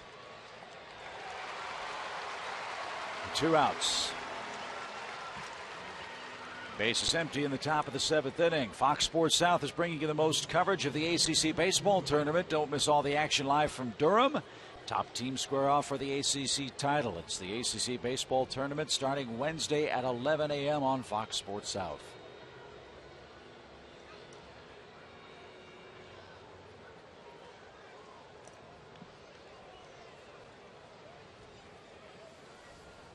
Might want to invest in a little bigger umbrella.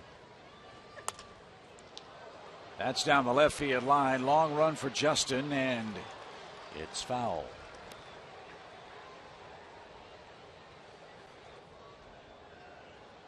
Either that or get a shorter neck, or maybe ask his wife to maybe go down a little on that lower on the umbrella and hike it up a little bit so he could get under it.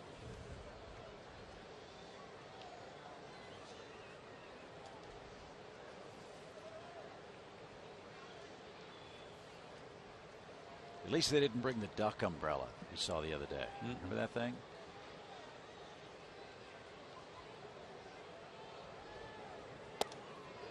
That just missed. 1 ball, 1 strike.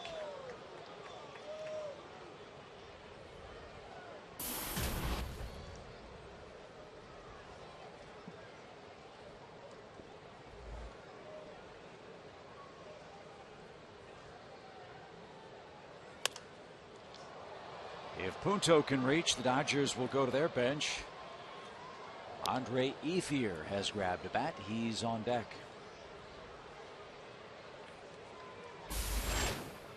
They have Jansen in the bullpen in case that happens.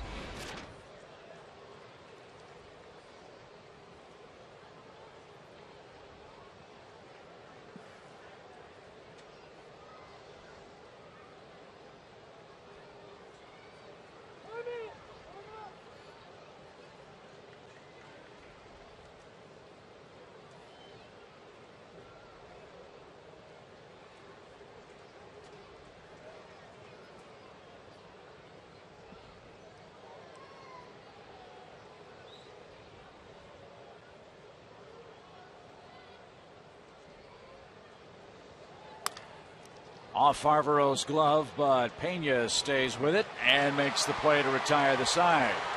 14 up, 14 down for the Dodger offense. Now it's time for the Braves bats to go to work.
A light misting rain continues to fall here at Turner Field. We hope the bad weather will leave us tonight and have beautiful weather tomorrow for the Minnesota Twins. It'll be their first ever trip to Turner Field.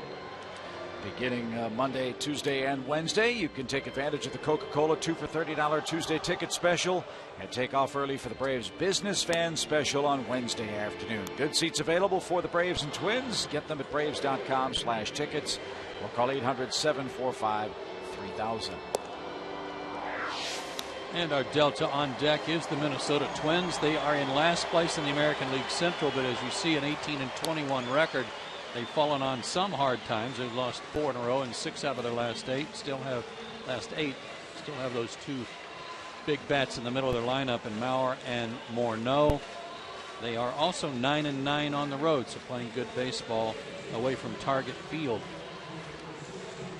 So we'll welcome them for the first time to Turner Field. I did not know it'd be their first time ever here. I didn't either. So interleague play here in Atlanta starting tomorrow night.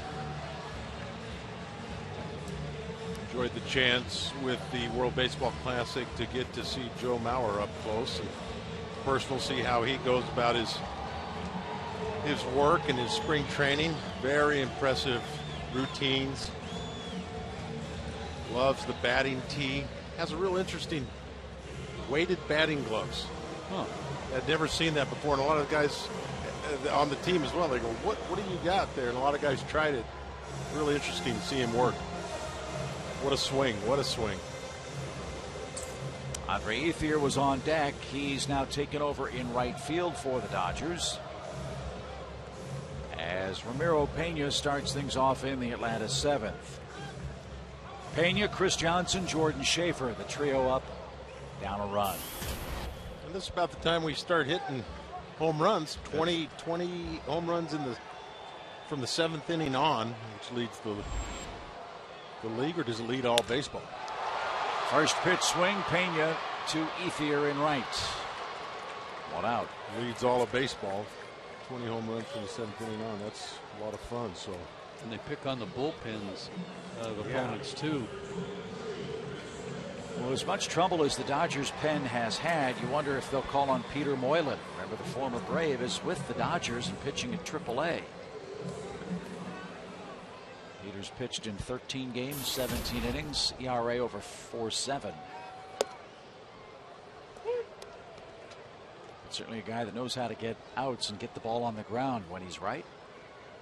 And we hope Peter can get back to the show real soon. He's one of my favorite guys. Ground ball right side. Gonzalez. Belisario at the bag. 3 pitches, 2 outs. So let's go back to our AT&T Uverse trivia. We've had a couple of hours and a 30-minute rain delay to think about the answer. I can't remember the question, so wait till it gets on the screen. Most wins. There we go. First round pick. My Braves first round pick. I've come up with another name. Steve Avery. But I don't know if he won more games than Wainwright has won. But I'm going to go with Steve. I like Kent Mercker. It's the only name I can come up with. But I like Kent's length of his career. Was Jason Schmidt a #1 pick too? I believe he was. Schaefer rolls that one foul. So I'm going to choose either Wainwright or Schmidt. And I'm going to take Wainwright.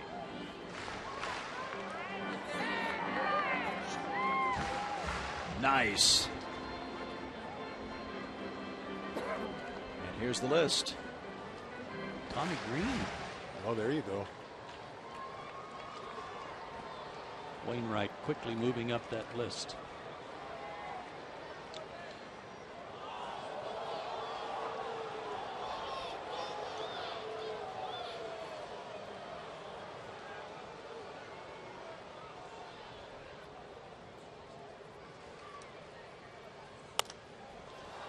Tommy Green, the player to be named later in my trade to Philadelphia, and went up there and threw a no-hitter. Did well up there in Philadelphia. He sure did.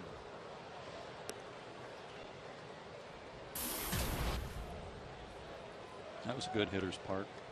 I know it was near the end of your career, but that was a good place to hit. Yes, it was. Veterans Stadium. Yeah. Folks used to say there were a couple of parks in the National League that played downhill. That's a good one. That was one of them. Yes.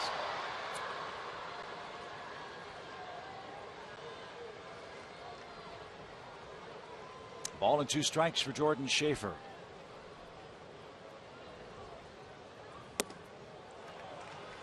And hitting on AstroTurf was fun.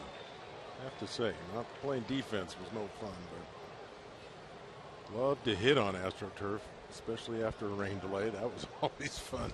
Ball get through that infield pretty quick.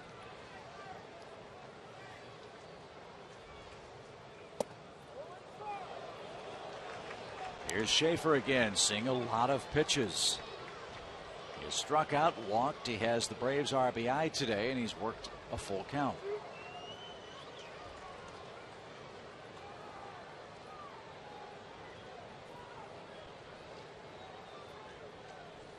And he walks.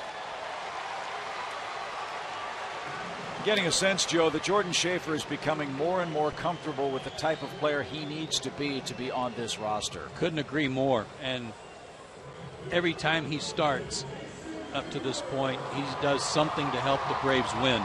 Whether it's drawing a walk, getting a base hit, hitting a pinch hit homer, which is not, of course, not a start, but he does something to help the team win.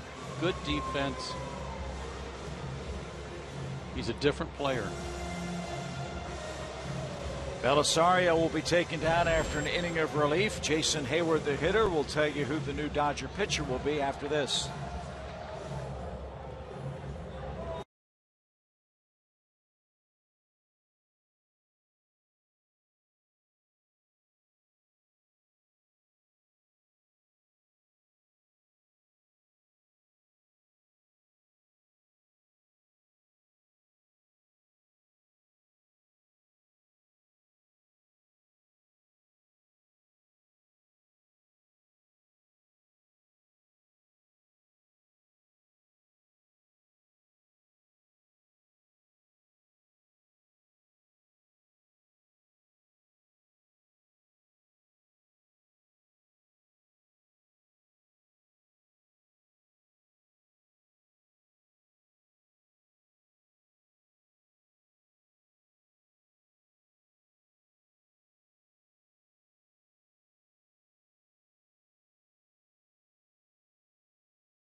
With Jordan Schaefer aboard with 2 outs, and it's a lefty-lefty matchup as Jason Hayward will come to the batter's box and he will face Paco Rodriguez. Paco also worked in game 1 and gave up a home run to Justin Upton that happened to be at the time when the bases were loaded. 2/3 of an inning, a hit, 2 runs. He also walked 2 batters. And one of those walks was to the man he'll face first, Jason Hayward. That was obviously the critical play in the game. If he doesn't walk, you don't get Upton, you don't get the grand slam. So let's see how Hayward fares at his second look at former Florida Gator Paco Rodriguez. Left-hander also will make it harder for Jordan Schaefer if Schaefer does want to try to swipe a bag and get into scoring position for the tying run. It's a little harder to do against the lefty.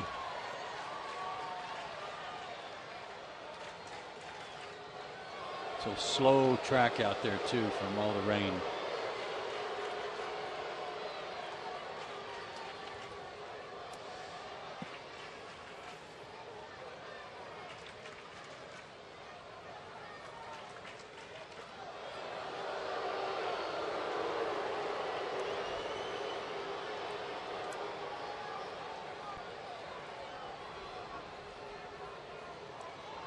was a great at bat Jason had against him, drawing the walk before Upton's homer. A lot of sliders.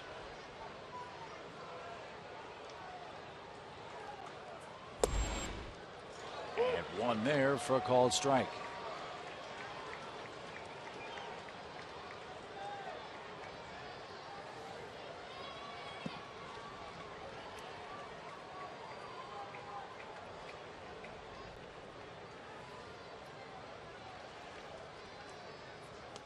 Hayward gets hit by a pitch. And Don Mattingly is beside himself. Rodriguez walked Hayward with Upton on deck a couple of nights ago. Now Rodriguez hits the left-handed hitter and has to face Upton again.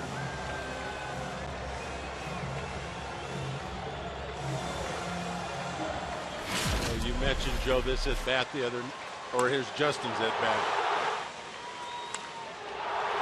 Freddie said that was as pretty a swing as he'd seen right there. Absolutely. And you mentioned Jason's at bat prior to that was really impressive. Played off some tough sliders to set that up. Now he takes one off the leg. And Mattingly will not allow history to repeat itself in this series. They are going through some relief pitchers after taking Matt McGill down. They will have a fourth man stride out of the bullpen, as Justin Upton is the scheduled Atlanta hitter. 2 on, 2 out, 2-1 Dodger lead. It's precarious late in Atlanta.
Nick Punto is out of the game. Gordon will bat ninth. And Kenley Jansen in for the Dodgers relief corps. He'll hit eighth and face Justin Upton. And it was Justin who gave the scouting report on this guy to Evan Gattis last night. And Justin 2 for 7 in his career against him. A lot of cutters, as he told Evan. And the one you want is the one he throws right at you, because it comes back to the inner third of the plate.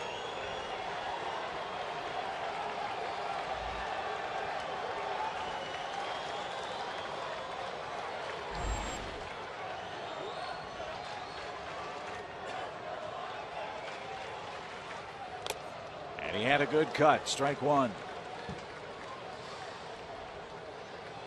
That rocked A.J. Ellis.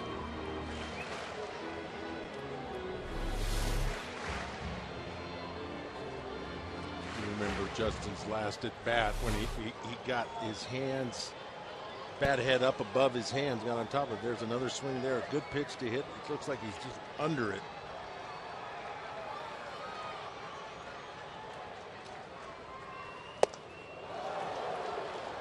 Again, under it. See if we can make adjustment here with 2 strikes.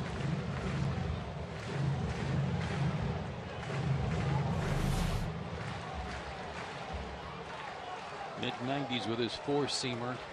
Last pitch at 93.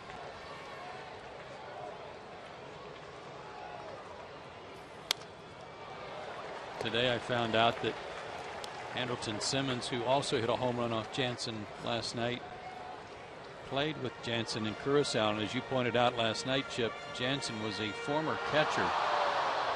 And guess who Simmons' catcher was when he was pitching in Curacao? This guy.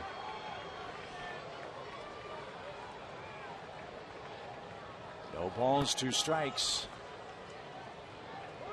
And time called. We heard Didi Gregorius. The only time he got to play shortstop was when Simmons pitched. So pretty salty middle of the infield, huh? Pitcher, catcher, shortstop. Pretty good. All 3 in the big leagues. Like Ellis wants this up. He got it there. 1 ball, 2 strikes.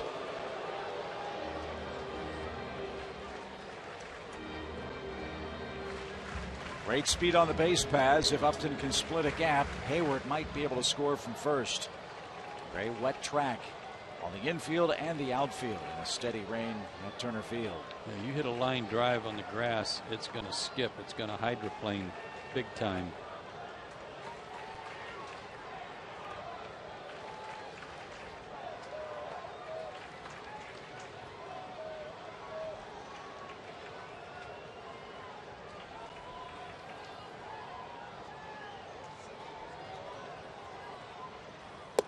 Swing and a miss.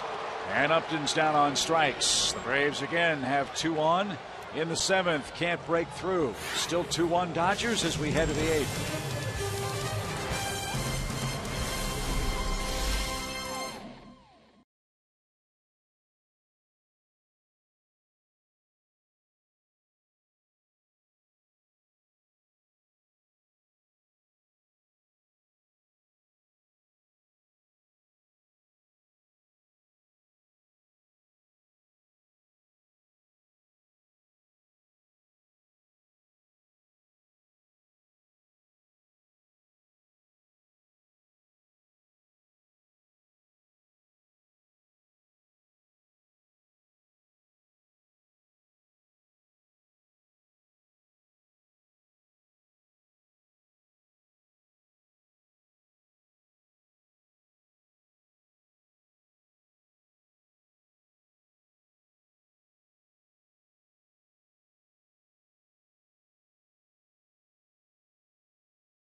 Waiting for the moment, and the search continues for the next Fox Sports South girl. If you love rooting for your hometown teams like the Atlanta Braves, you could join Brittany and Kamika here as the newest member of the Fox Sports South girls. Tell us all the reasons why you have just what it takes to be our next fan ambassador. All you have to do is go to foxsportssouth.com/girls to register now.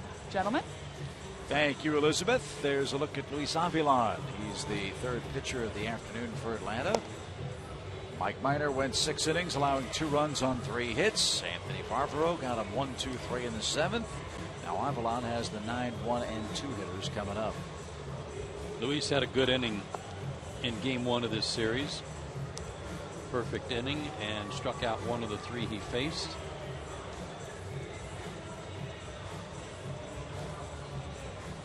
And will face a fast runner after the double switch and D. Gordon. Imperative to keep him off the bases to maintain this one-run deficit. Braves start play today, a game and a half in front of the Nationals. Washington trying to come back in San Diego, losing, however, to the Padres 7-4 is the score there.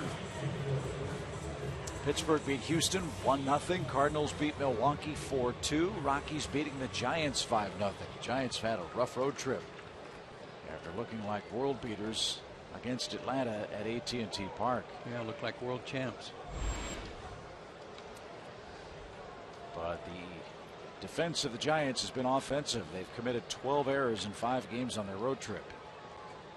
And that's not counting today's play against Colorado.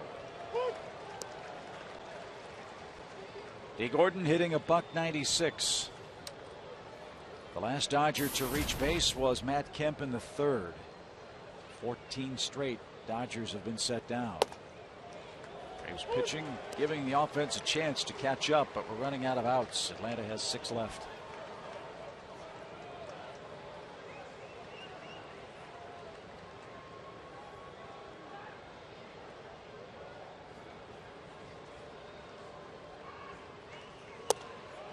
Three pitches retire D. Gordon. That was a good sign too. That hard 93-mile-an-hour sinker to the left-handed hitter for Avilan. Tailing back into that. Very impressive. Hard sinker in on those lefties. Carl Crawford has doubled, walked, flied out, and scored twice. With D. Gordon's average and with the way Avilan throws, he showed bunt that second pitch, but I'm kind of surprised he didn't try it a little bit more often because Gordon's struggling a little bit. Avilan's tough on lefties. Had a chance to bring it with him towards first base, but didn't think about it very much, I guess. No. Well, the way this homestand started for Atlanta with the awful news about Eric O'Flaherty and his elbow, and Eric is going to go see Dr. Andrews early next week. Something that was talked about, the importance of Braves starting pitchers getting the ball deep into the game. Medlin did that last night, going 7 innings. Mike Minor went 6 and probably could have continued, but the weather interrupted his start.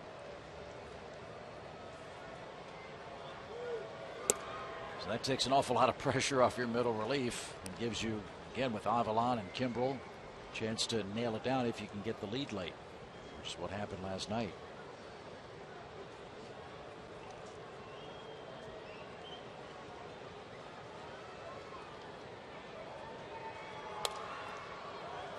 Crawford late, 2 balls, 2 strikes. Late on a 94 fastball that was in on his hands.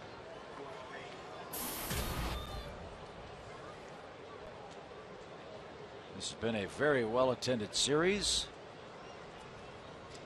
43,000 here Friday night, 38,000 here last night, 43,118 the paid crowd this afternoon. And a good number of them have hung in with the wet weather. As Crawford hits a little pop toward short. Simmons, what a play, and the scoop at first gets him. 2 out. You hadn't noticed, he's pretty good. Yeah, this is just another one of those plays that is so difficult and makes so easy. You're surprised that he would not make this play, but a lot of shortstops at the major league level do not make that one, especially with someone running like Crawford. Wow. Most of them would wait and play that on an easy hop. But he didn't wait with a fast runner, and that's why he was able to get Carl at first, as Avilan gets ahead of Mark Ellis. Dodgers are happy to have their second baseman back from injury. He was out with a quad problem. Ellis 0 for 3 today.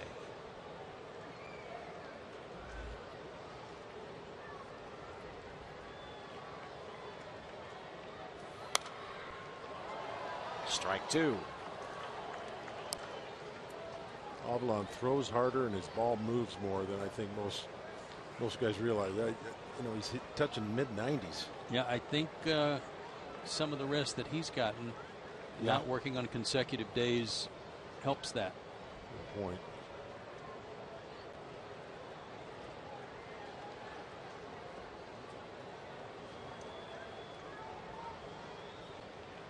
Braves brought him up last year from Double-A, even though he had been called up to Triple-A. He didn't pitch there.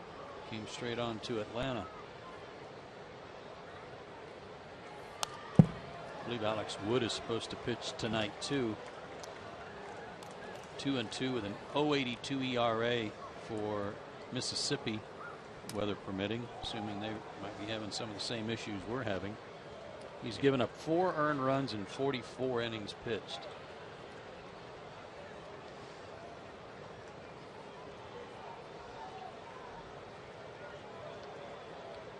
No balls, 2 strikes. The count to Mark Ellis.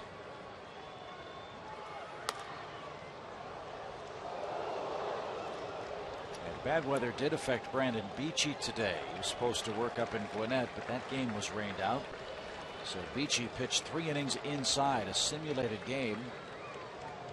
And Brandon's next scheduled start will be Friday against Toledo.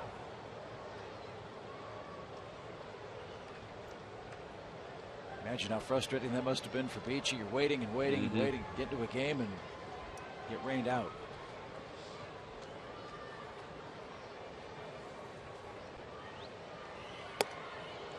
Well, that stayed high to Ellis. A ball and 2 strikes. Truck is telling me that Alex Wood got the win today. 6 innings, gave up 3 runs.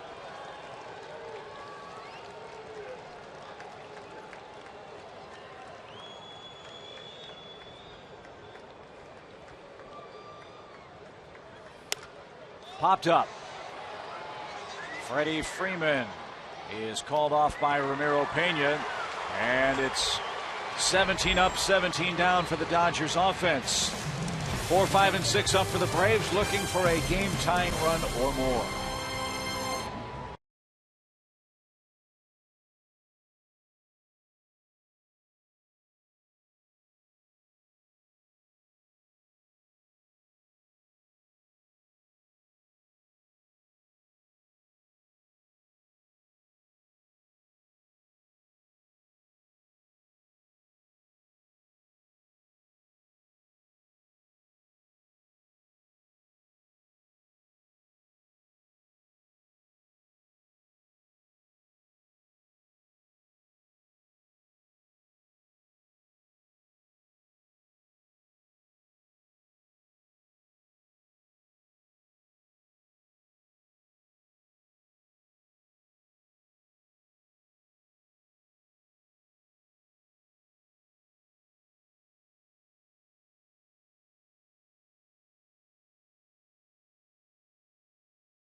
Ponchos are working overtime. A dreary day at Turner Field where the Braves are down a run. Freddie Freeman leads things off. Braves have had some chances the last couple of innings. Their only run came in the 5th. They had 2 on, nobody out in the 6th. Couldn't push across a tying run. That was with a 33-minute rain delay. They had 2 on, 2 out in the 7th and couldn't score. That's bounced into the Braves dugout, and that might have gotten a piece of somebody sitting on the bench. And they're letting Freddie hear about it.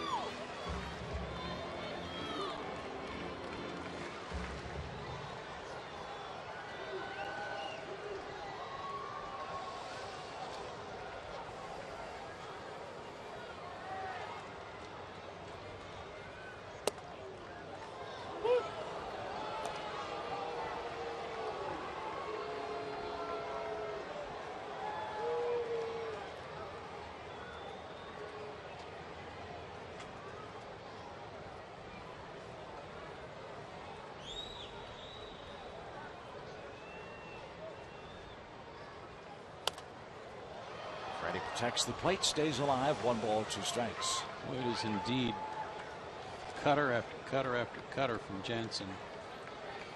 Yeah, away, away, away. Everything's been away. Tried to backdoor that one. Yeah, see if he's afraid to come in. I wouldn't be afraid to come in on Freddie. I'd be nervous about working everything away. Well, it looks like they're going to try and do something inside. And they pay the price. Didn't come in far enough. Nope.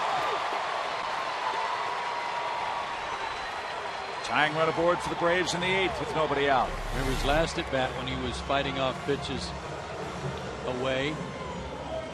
And that was a pitch that's where Ellis wanted it, was up. But he got it out away from him a little bit where he could extend his arms. Time for a SunTrust shining moment. The Braves with 12 comeback wins this year. That's second to Pittsburgh's 13. Atlanta tied with the Giants. And hopefully the start of another comeback victory right here. One swing from Brian McCann could put the Braves in front. Sure feels like right man, right spot here.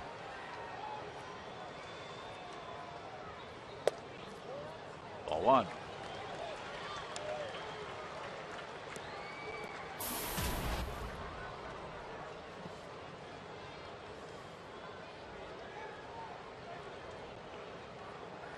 And 1 for 3 against him in his career.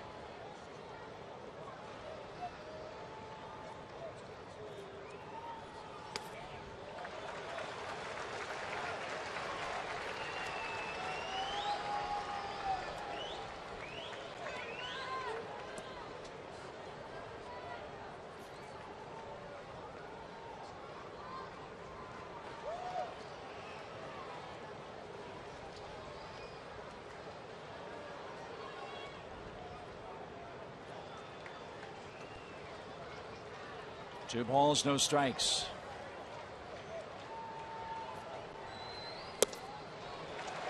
I'm assuming the game plan for Don Mattingly is try to get Jansen through this 8th inning with the lead and then bring on Brandon League to close it out.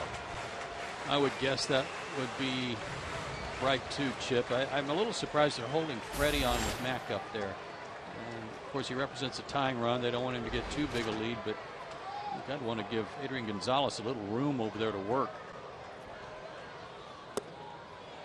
And 4 straight puts McCann at first base. A.J. Ellis wanted that call. And in this era of specialization where relief pitchers often work only 1 inning at a time, especially setup guys, 3 times this year Kenley Jansen has worked more than 1 full inning of relief. Remember, he finished off the 7th. He's going to work here in the 8th inning, and he's immediately in trouble. And so Don Mattingly and Rick Honeycutt are thinking, what's our option down in the bullpen if we got to go get Kenley Jansen here? Well, it's funny to hear you say that, Chip. I know it's been a long time ago, but it just used to be a kind of a common occurrence for relievers to throw 2 and 3. And now to hear you say already he's done it 3 times. Is that what you said? But you're right, with specialization and the size of the bullpens, it's unusual. And they do have Brandon League ready to go, and looks like he's making a double switch here. The Braves have already brought in B.J. Upton representing the go-ahead run to run for Brian McCann. So changes all over the scorecard this afternoon in Atlanta. 2-1 is your score. Back to Turner Field.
Don Mattingly. Skip Schumacher is into play left field. He's going to bat in the 8th spot for LA.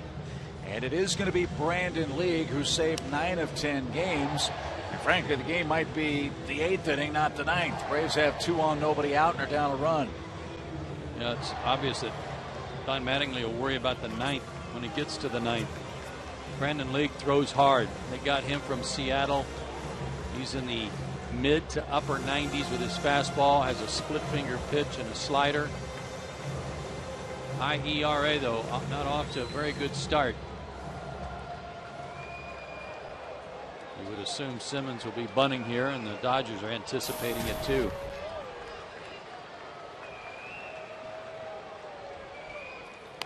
Is bunting, and Simmons got it down. It stays fair, and ball dropped. Everybody's safe.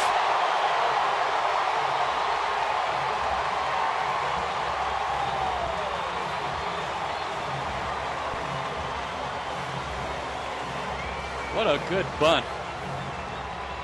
It was a really well-placed bunt. The rule of thumb to me, I mean, he's playing in the rule of thumb. I've always felt is if the ball is moving, you don't barehand it unless it's a do-or-die play. I didn't really feel like it was a do-or-die play. He was in, anticipating the bunt, tried to barehand it, wet conditions.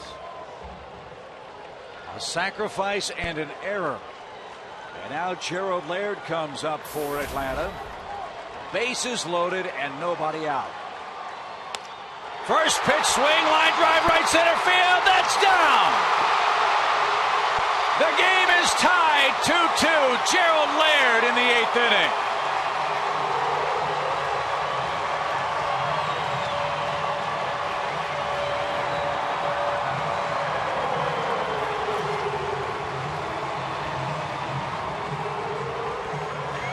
Here's another guy that seems to always come through and do something when he gets an opportunity, whether it's as a starter or today as a pinch hitter, ties the game up.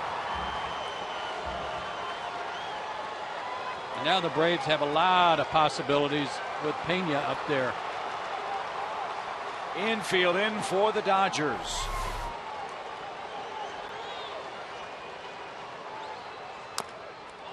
And Pena smacks one off his foot foul, and he hops around.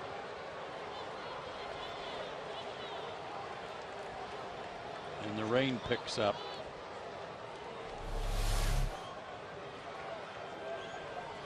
Boy, looked like he got all of it, too. Yeah. Hit it on the sweet part of the bat. Ouch. Gerald Laird come up and pitch hit in that situation. The main thing is get the ball elevated, get it to the outfield somewhere. Great job. Wow. The guys coming off the bench have been remarkable. What did we say earlier? In run scoring situations, the first pitch might be the best pitch. Laird didn't miss it. Pena had a healthy cut on the first pitch and has fouled 2 away in a row. Now has to protect 0-2 with nobody out. Fly ball well hit right. Ethier going back on the warning track, calls it in. Both runners tag and move up, and the Braves lead.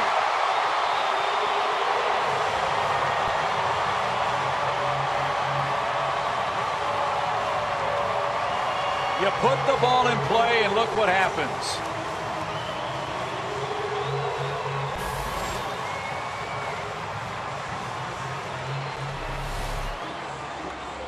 Oh, did I mention that Ramiro Pena also seems to do something to help you win when he plays?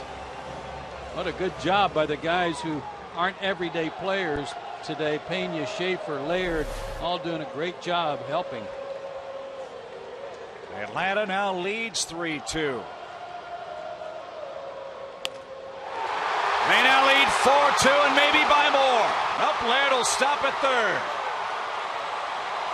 Chris Johnson also came in as an extra player today. He's got a hit and an RBI.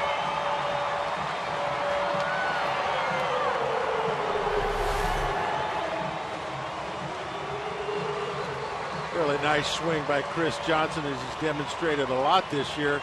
You know, in the NBA, they give the sixth man award. I don't know what they call it in baseball, but boy, you'd have a tough time figuring out on this team who would be the bench player for the Braves. They have just continued to contribute day in and day out. Watch the swing, Murph. Watch Chris's head, how still his head is on what looked like a fastball. Watch his head. Hardly moved at all. Pretty. Stayed right on it. Pretty.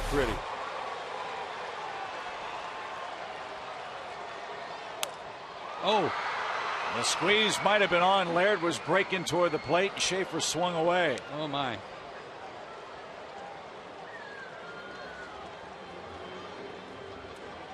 That's a miss by Schaefer. Yeah, that got Gerald Laird's attention. Yeah. Gerald gets his sign directly from the third base coach. Usually a verbal sign. Schaefer missed it.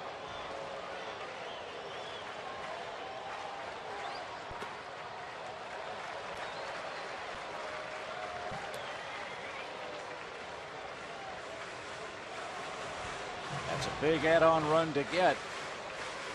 Standing at third base for the Braves, Gerald Laird. Chris Johnson at first.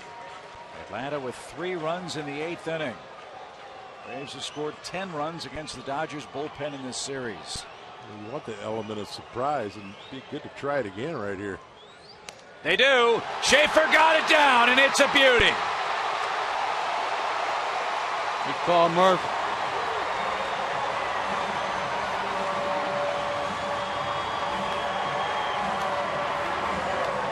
Schaefer takes advantage of a second chance.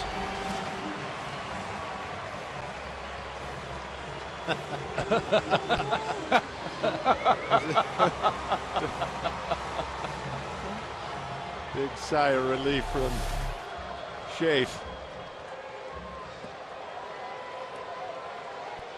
Well played. First time was a surprise, but when you try it 2 times in an at bat, it really gets you. Especially with a left-handed hitter. This doesn't happen that often. Look out. Gee whiz.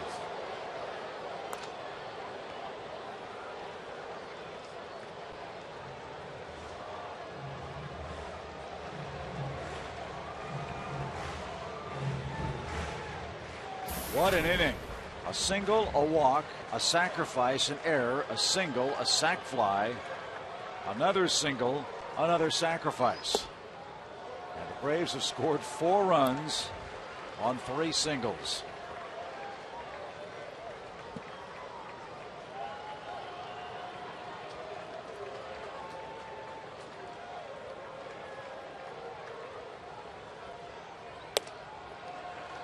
Well, we get the question a lot with the amount of strikeouts the team has had, sometimes struggling scoring runs. Can the team do this? Can they do that? Play small ball, as they like to say, and it's fun to see it happen. Do things right, make contact in the right situation, and end up coming with a 4 spot. And to your point, Dale, in game 1, 8 runs, 9 hits. They only struck out 8 times. Last night in that close ball game, 3-1, they only had 7 hits. They only struck out 6 times. And today only 5, or excuse me, today they have 10 because McGill had 8, but they've done a great job of cutting down on them in this series. And they've drawn a ton of walks. That's 7 walks earned by the Braves today. And the second of this 8th inning, the first by Brandon League, who has had an awful time of it. Dodger defense hasn't helped either. LA's committed 3 more errors today.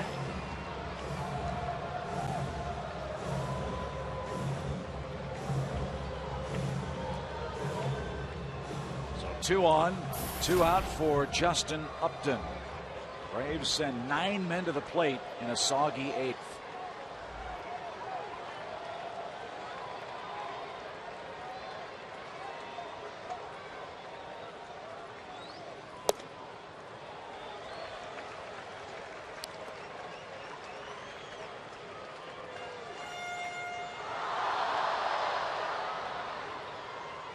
Again, I'm watching to see if Justin can make a little adjustment in that swing. He's been under some balls today. getting a little big, a little long.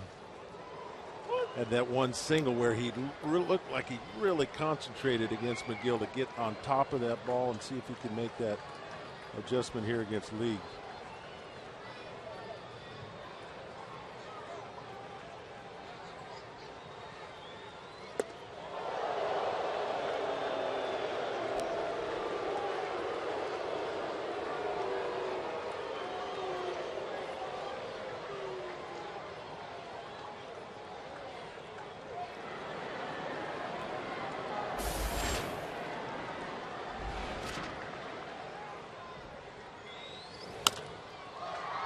Foul pass third. 2 balls, 2 strikes. He's a little out front, but I like that swing a little bit better. A little bit better angle of attack.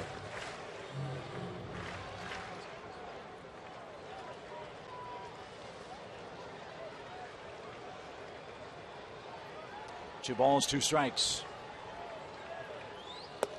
And the inning is over.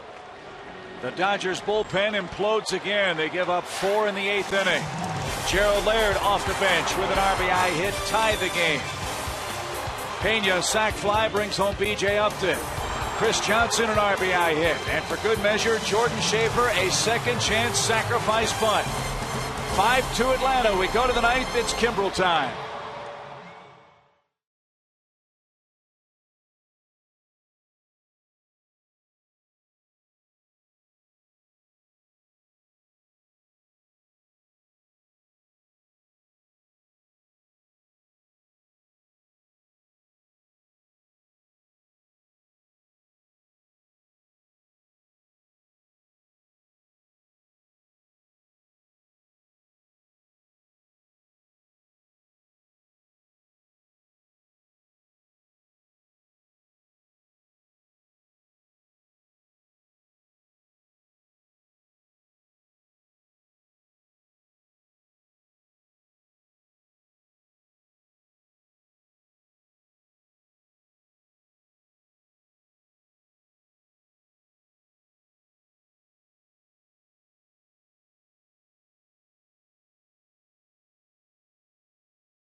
Offense. They came alive in the late innings last night, scoring 3 times in the 8th. Today the Braves do 1 run better. They score 4 times off the Dodger bullpen and now lead 5-2, and they send Craig Kimbrel to the hill. Yeah, it's perfect timing. 2 8th inning rallies where you don't have to worry about anybody doing any kind of setup or how you work your bullpen to get to Kimbrel. You just got to run him out there for 1 inning after the Braves have taken the lead. He saved 3 straight games after that blown save in Cincinnati. Last night I thought was as much Craig Kimbrel-like as he's been in probably a couple of weeks. He absolutely blew him away. Well, it seems like, and we have had a number of games where things just are not happening. You're just kind of wondering what's going on. Well, their numbers against bullpens are incredible. Their home runs after the 7th inning are incredible. So this is a 7th, 8th, 9th inning team so far. Well, important too, guys. Atlanta hasn't hit a home run today. As you see, Gerald Laird. Atlanta coming into play today had won a grand total of 1 game all year when they haven't hit the ball out of the ballpark. So to make consistent contact, keep the line moving, and send 9 men to the plate without hitting a home run, I think really important too. Really, really good point. It's good to see them get through that. Win a game, just keeping the ball in the ballpark, good at bats, good eye. So Kimbrel ready for the 9th inning, and he stares down the last Dodger to reach base in this game. Matt Kemp doubled in the 3rd. Since then, the Braves have retired 17 straight Dodgers.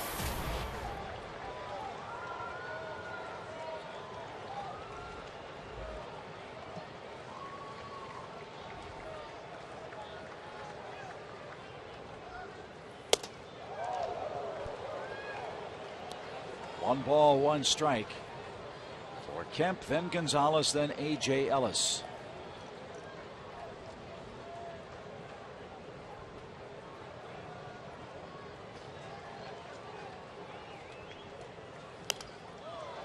One and two.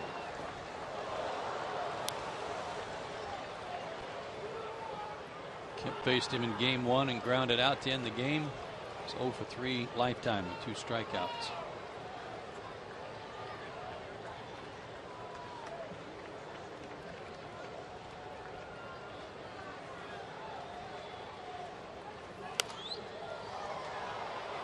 That's headed for the upper deck. And Kemp will do it again. Tip of the cap to the ground crew today, too, for keeping this field playable with all the rain and drizzle that continues to fall.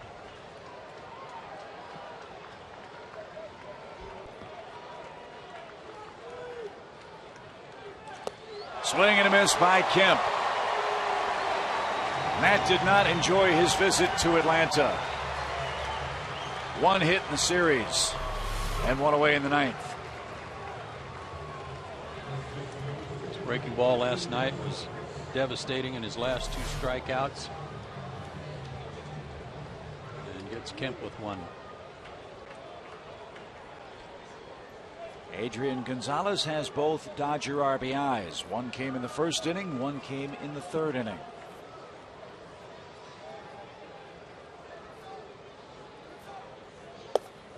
They got 2 hits in the 1st inning. They got 1 hit in the 3rd from Kemp, a double. It's the last hit they got. And he was the last base runner to reach. 18 straight Dodger hitters have been set down by the Braves today. And Gonzalez 1 strike away from being number 19.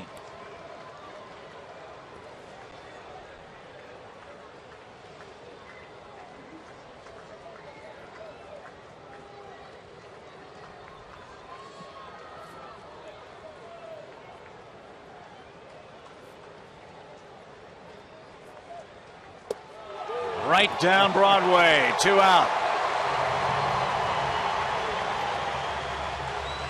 Braves Live presented by AT&T will follow this top of the 9th inning, we hope. Atlanta up 5-2. Jerome and Paul Bird will be standing by. We'll hear from Freddie Gonzalez, sound from the clubhouse, and we'll talk more about this great Braves late inning rally today. As Don Mattingly and the Dodgers searching for answers. They're 1 out away from being swept.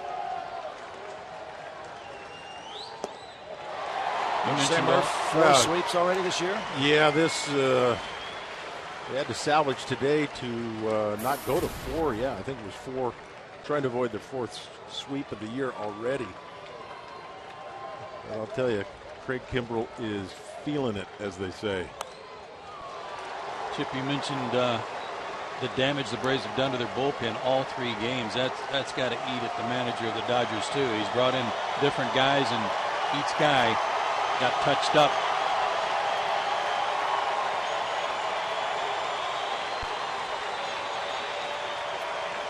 When you don't have options, you don't have much hope.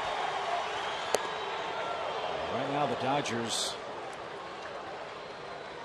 really fighting through a rough first month and a half. They started play today 7 out of 1st. The Braves a chance to perhaps pick up a game in the East.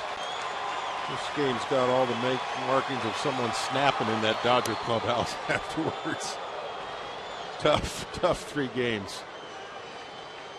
They're off to Milwaukee for a series with the Brewers. We host Minnesota here tomorrow night. Hope you'll make your plans to join us for a 3-game set. Monday night, Tuesday night, Wednesday afternoon.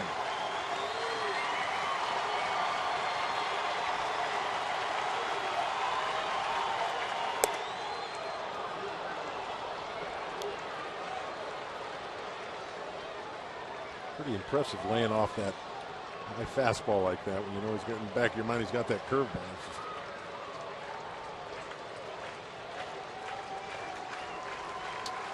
One of the best for good reason.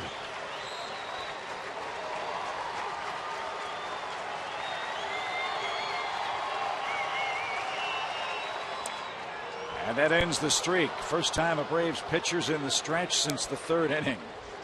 They set down 19 straight Dodgers before A.J. Ellis walks with 2 outs in the 9th. He aimed that one. Yeah, you're right, Joe. It's his first walk at home this year. But he was just trying to figure out a way to get this one over and aimed it.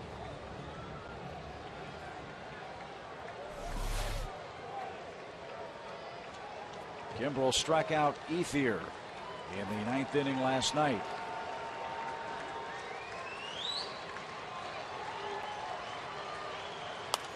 He struck him out in the 9th inning on Friday. See if he can make it a perfect 3 for 3. Braves aren't going to worry about A.J. Ellis. He was off and running with the pitch. He heads back to first on the foul ball and strike 1.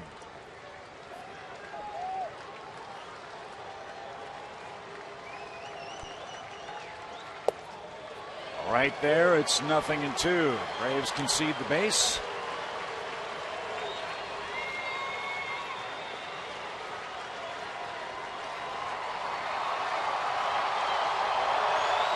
And again, Kimbrel 1 strike away, but with a runner at second, he and Laird will talk over the signs.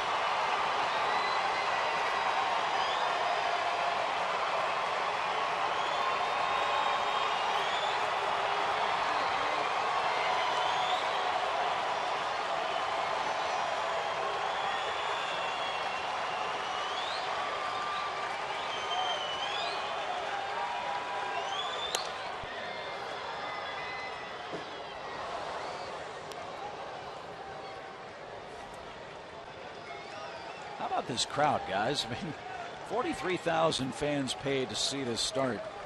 There's a good number of them still left on a miserable day. That was fantastic.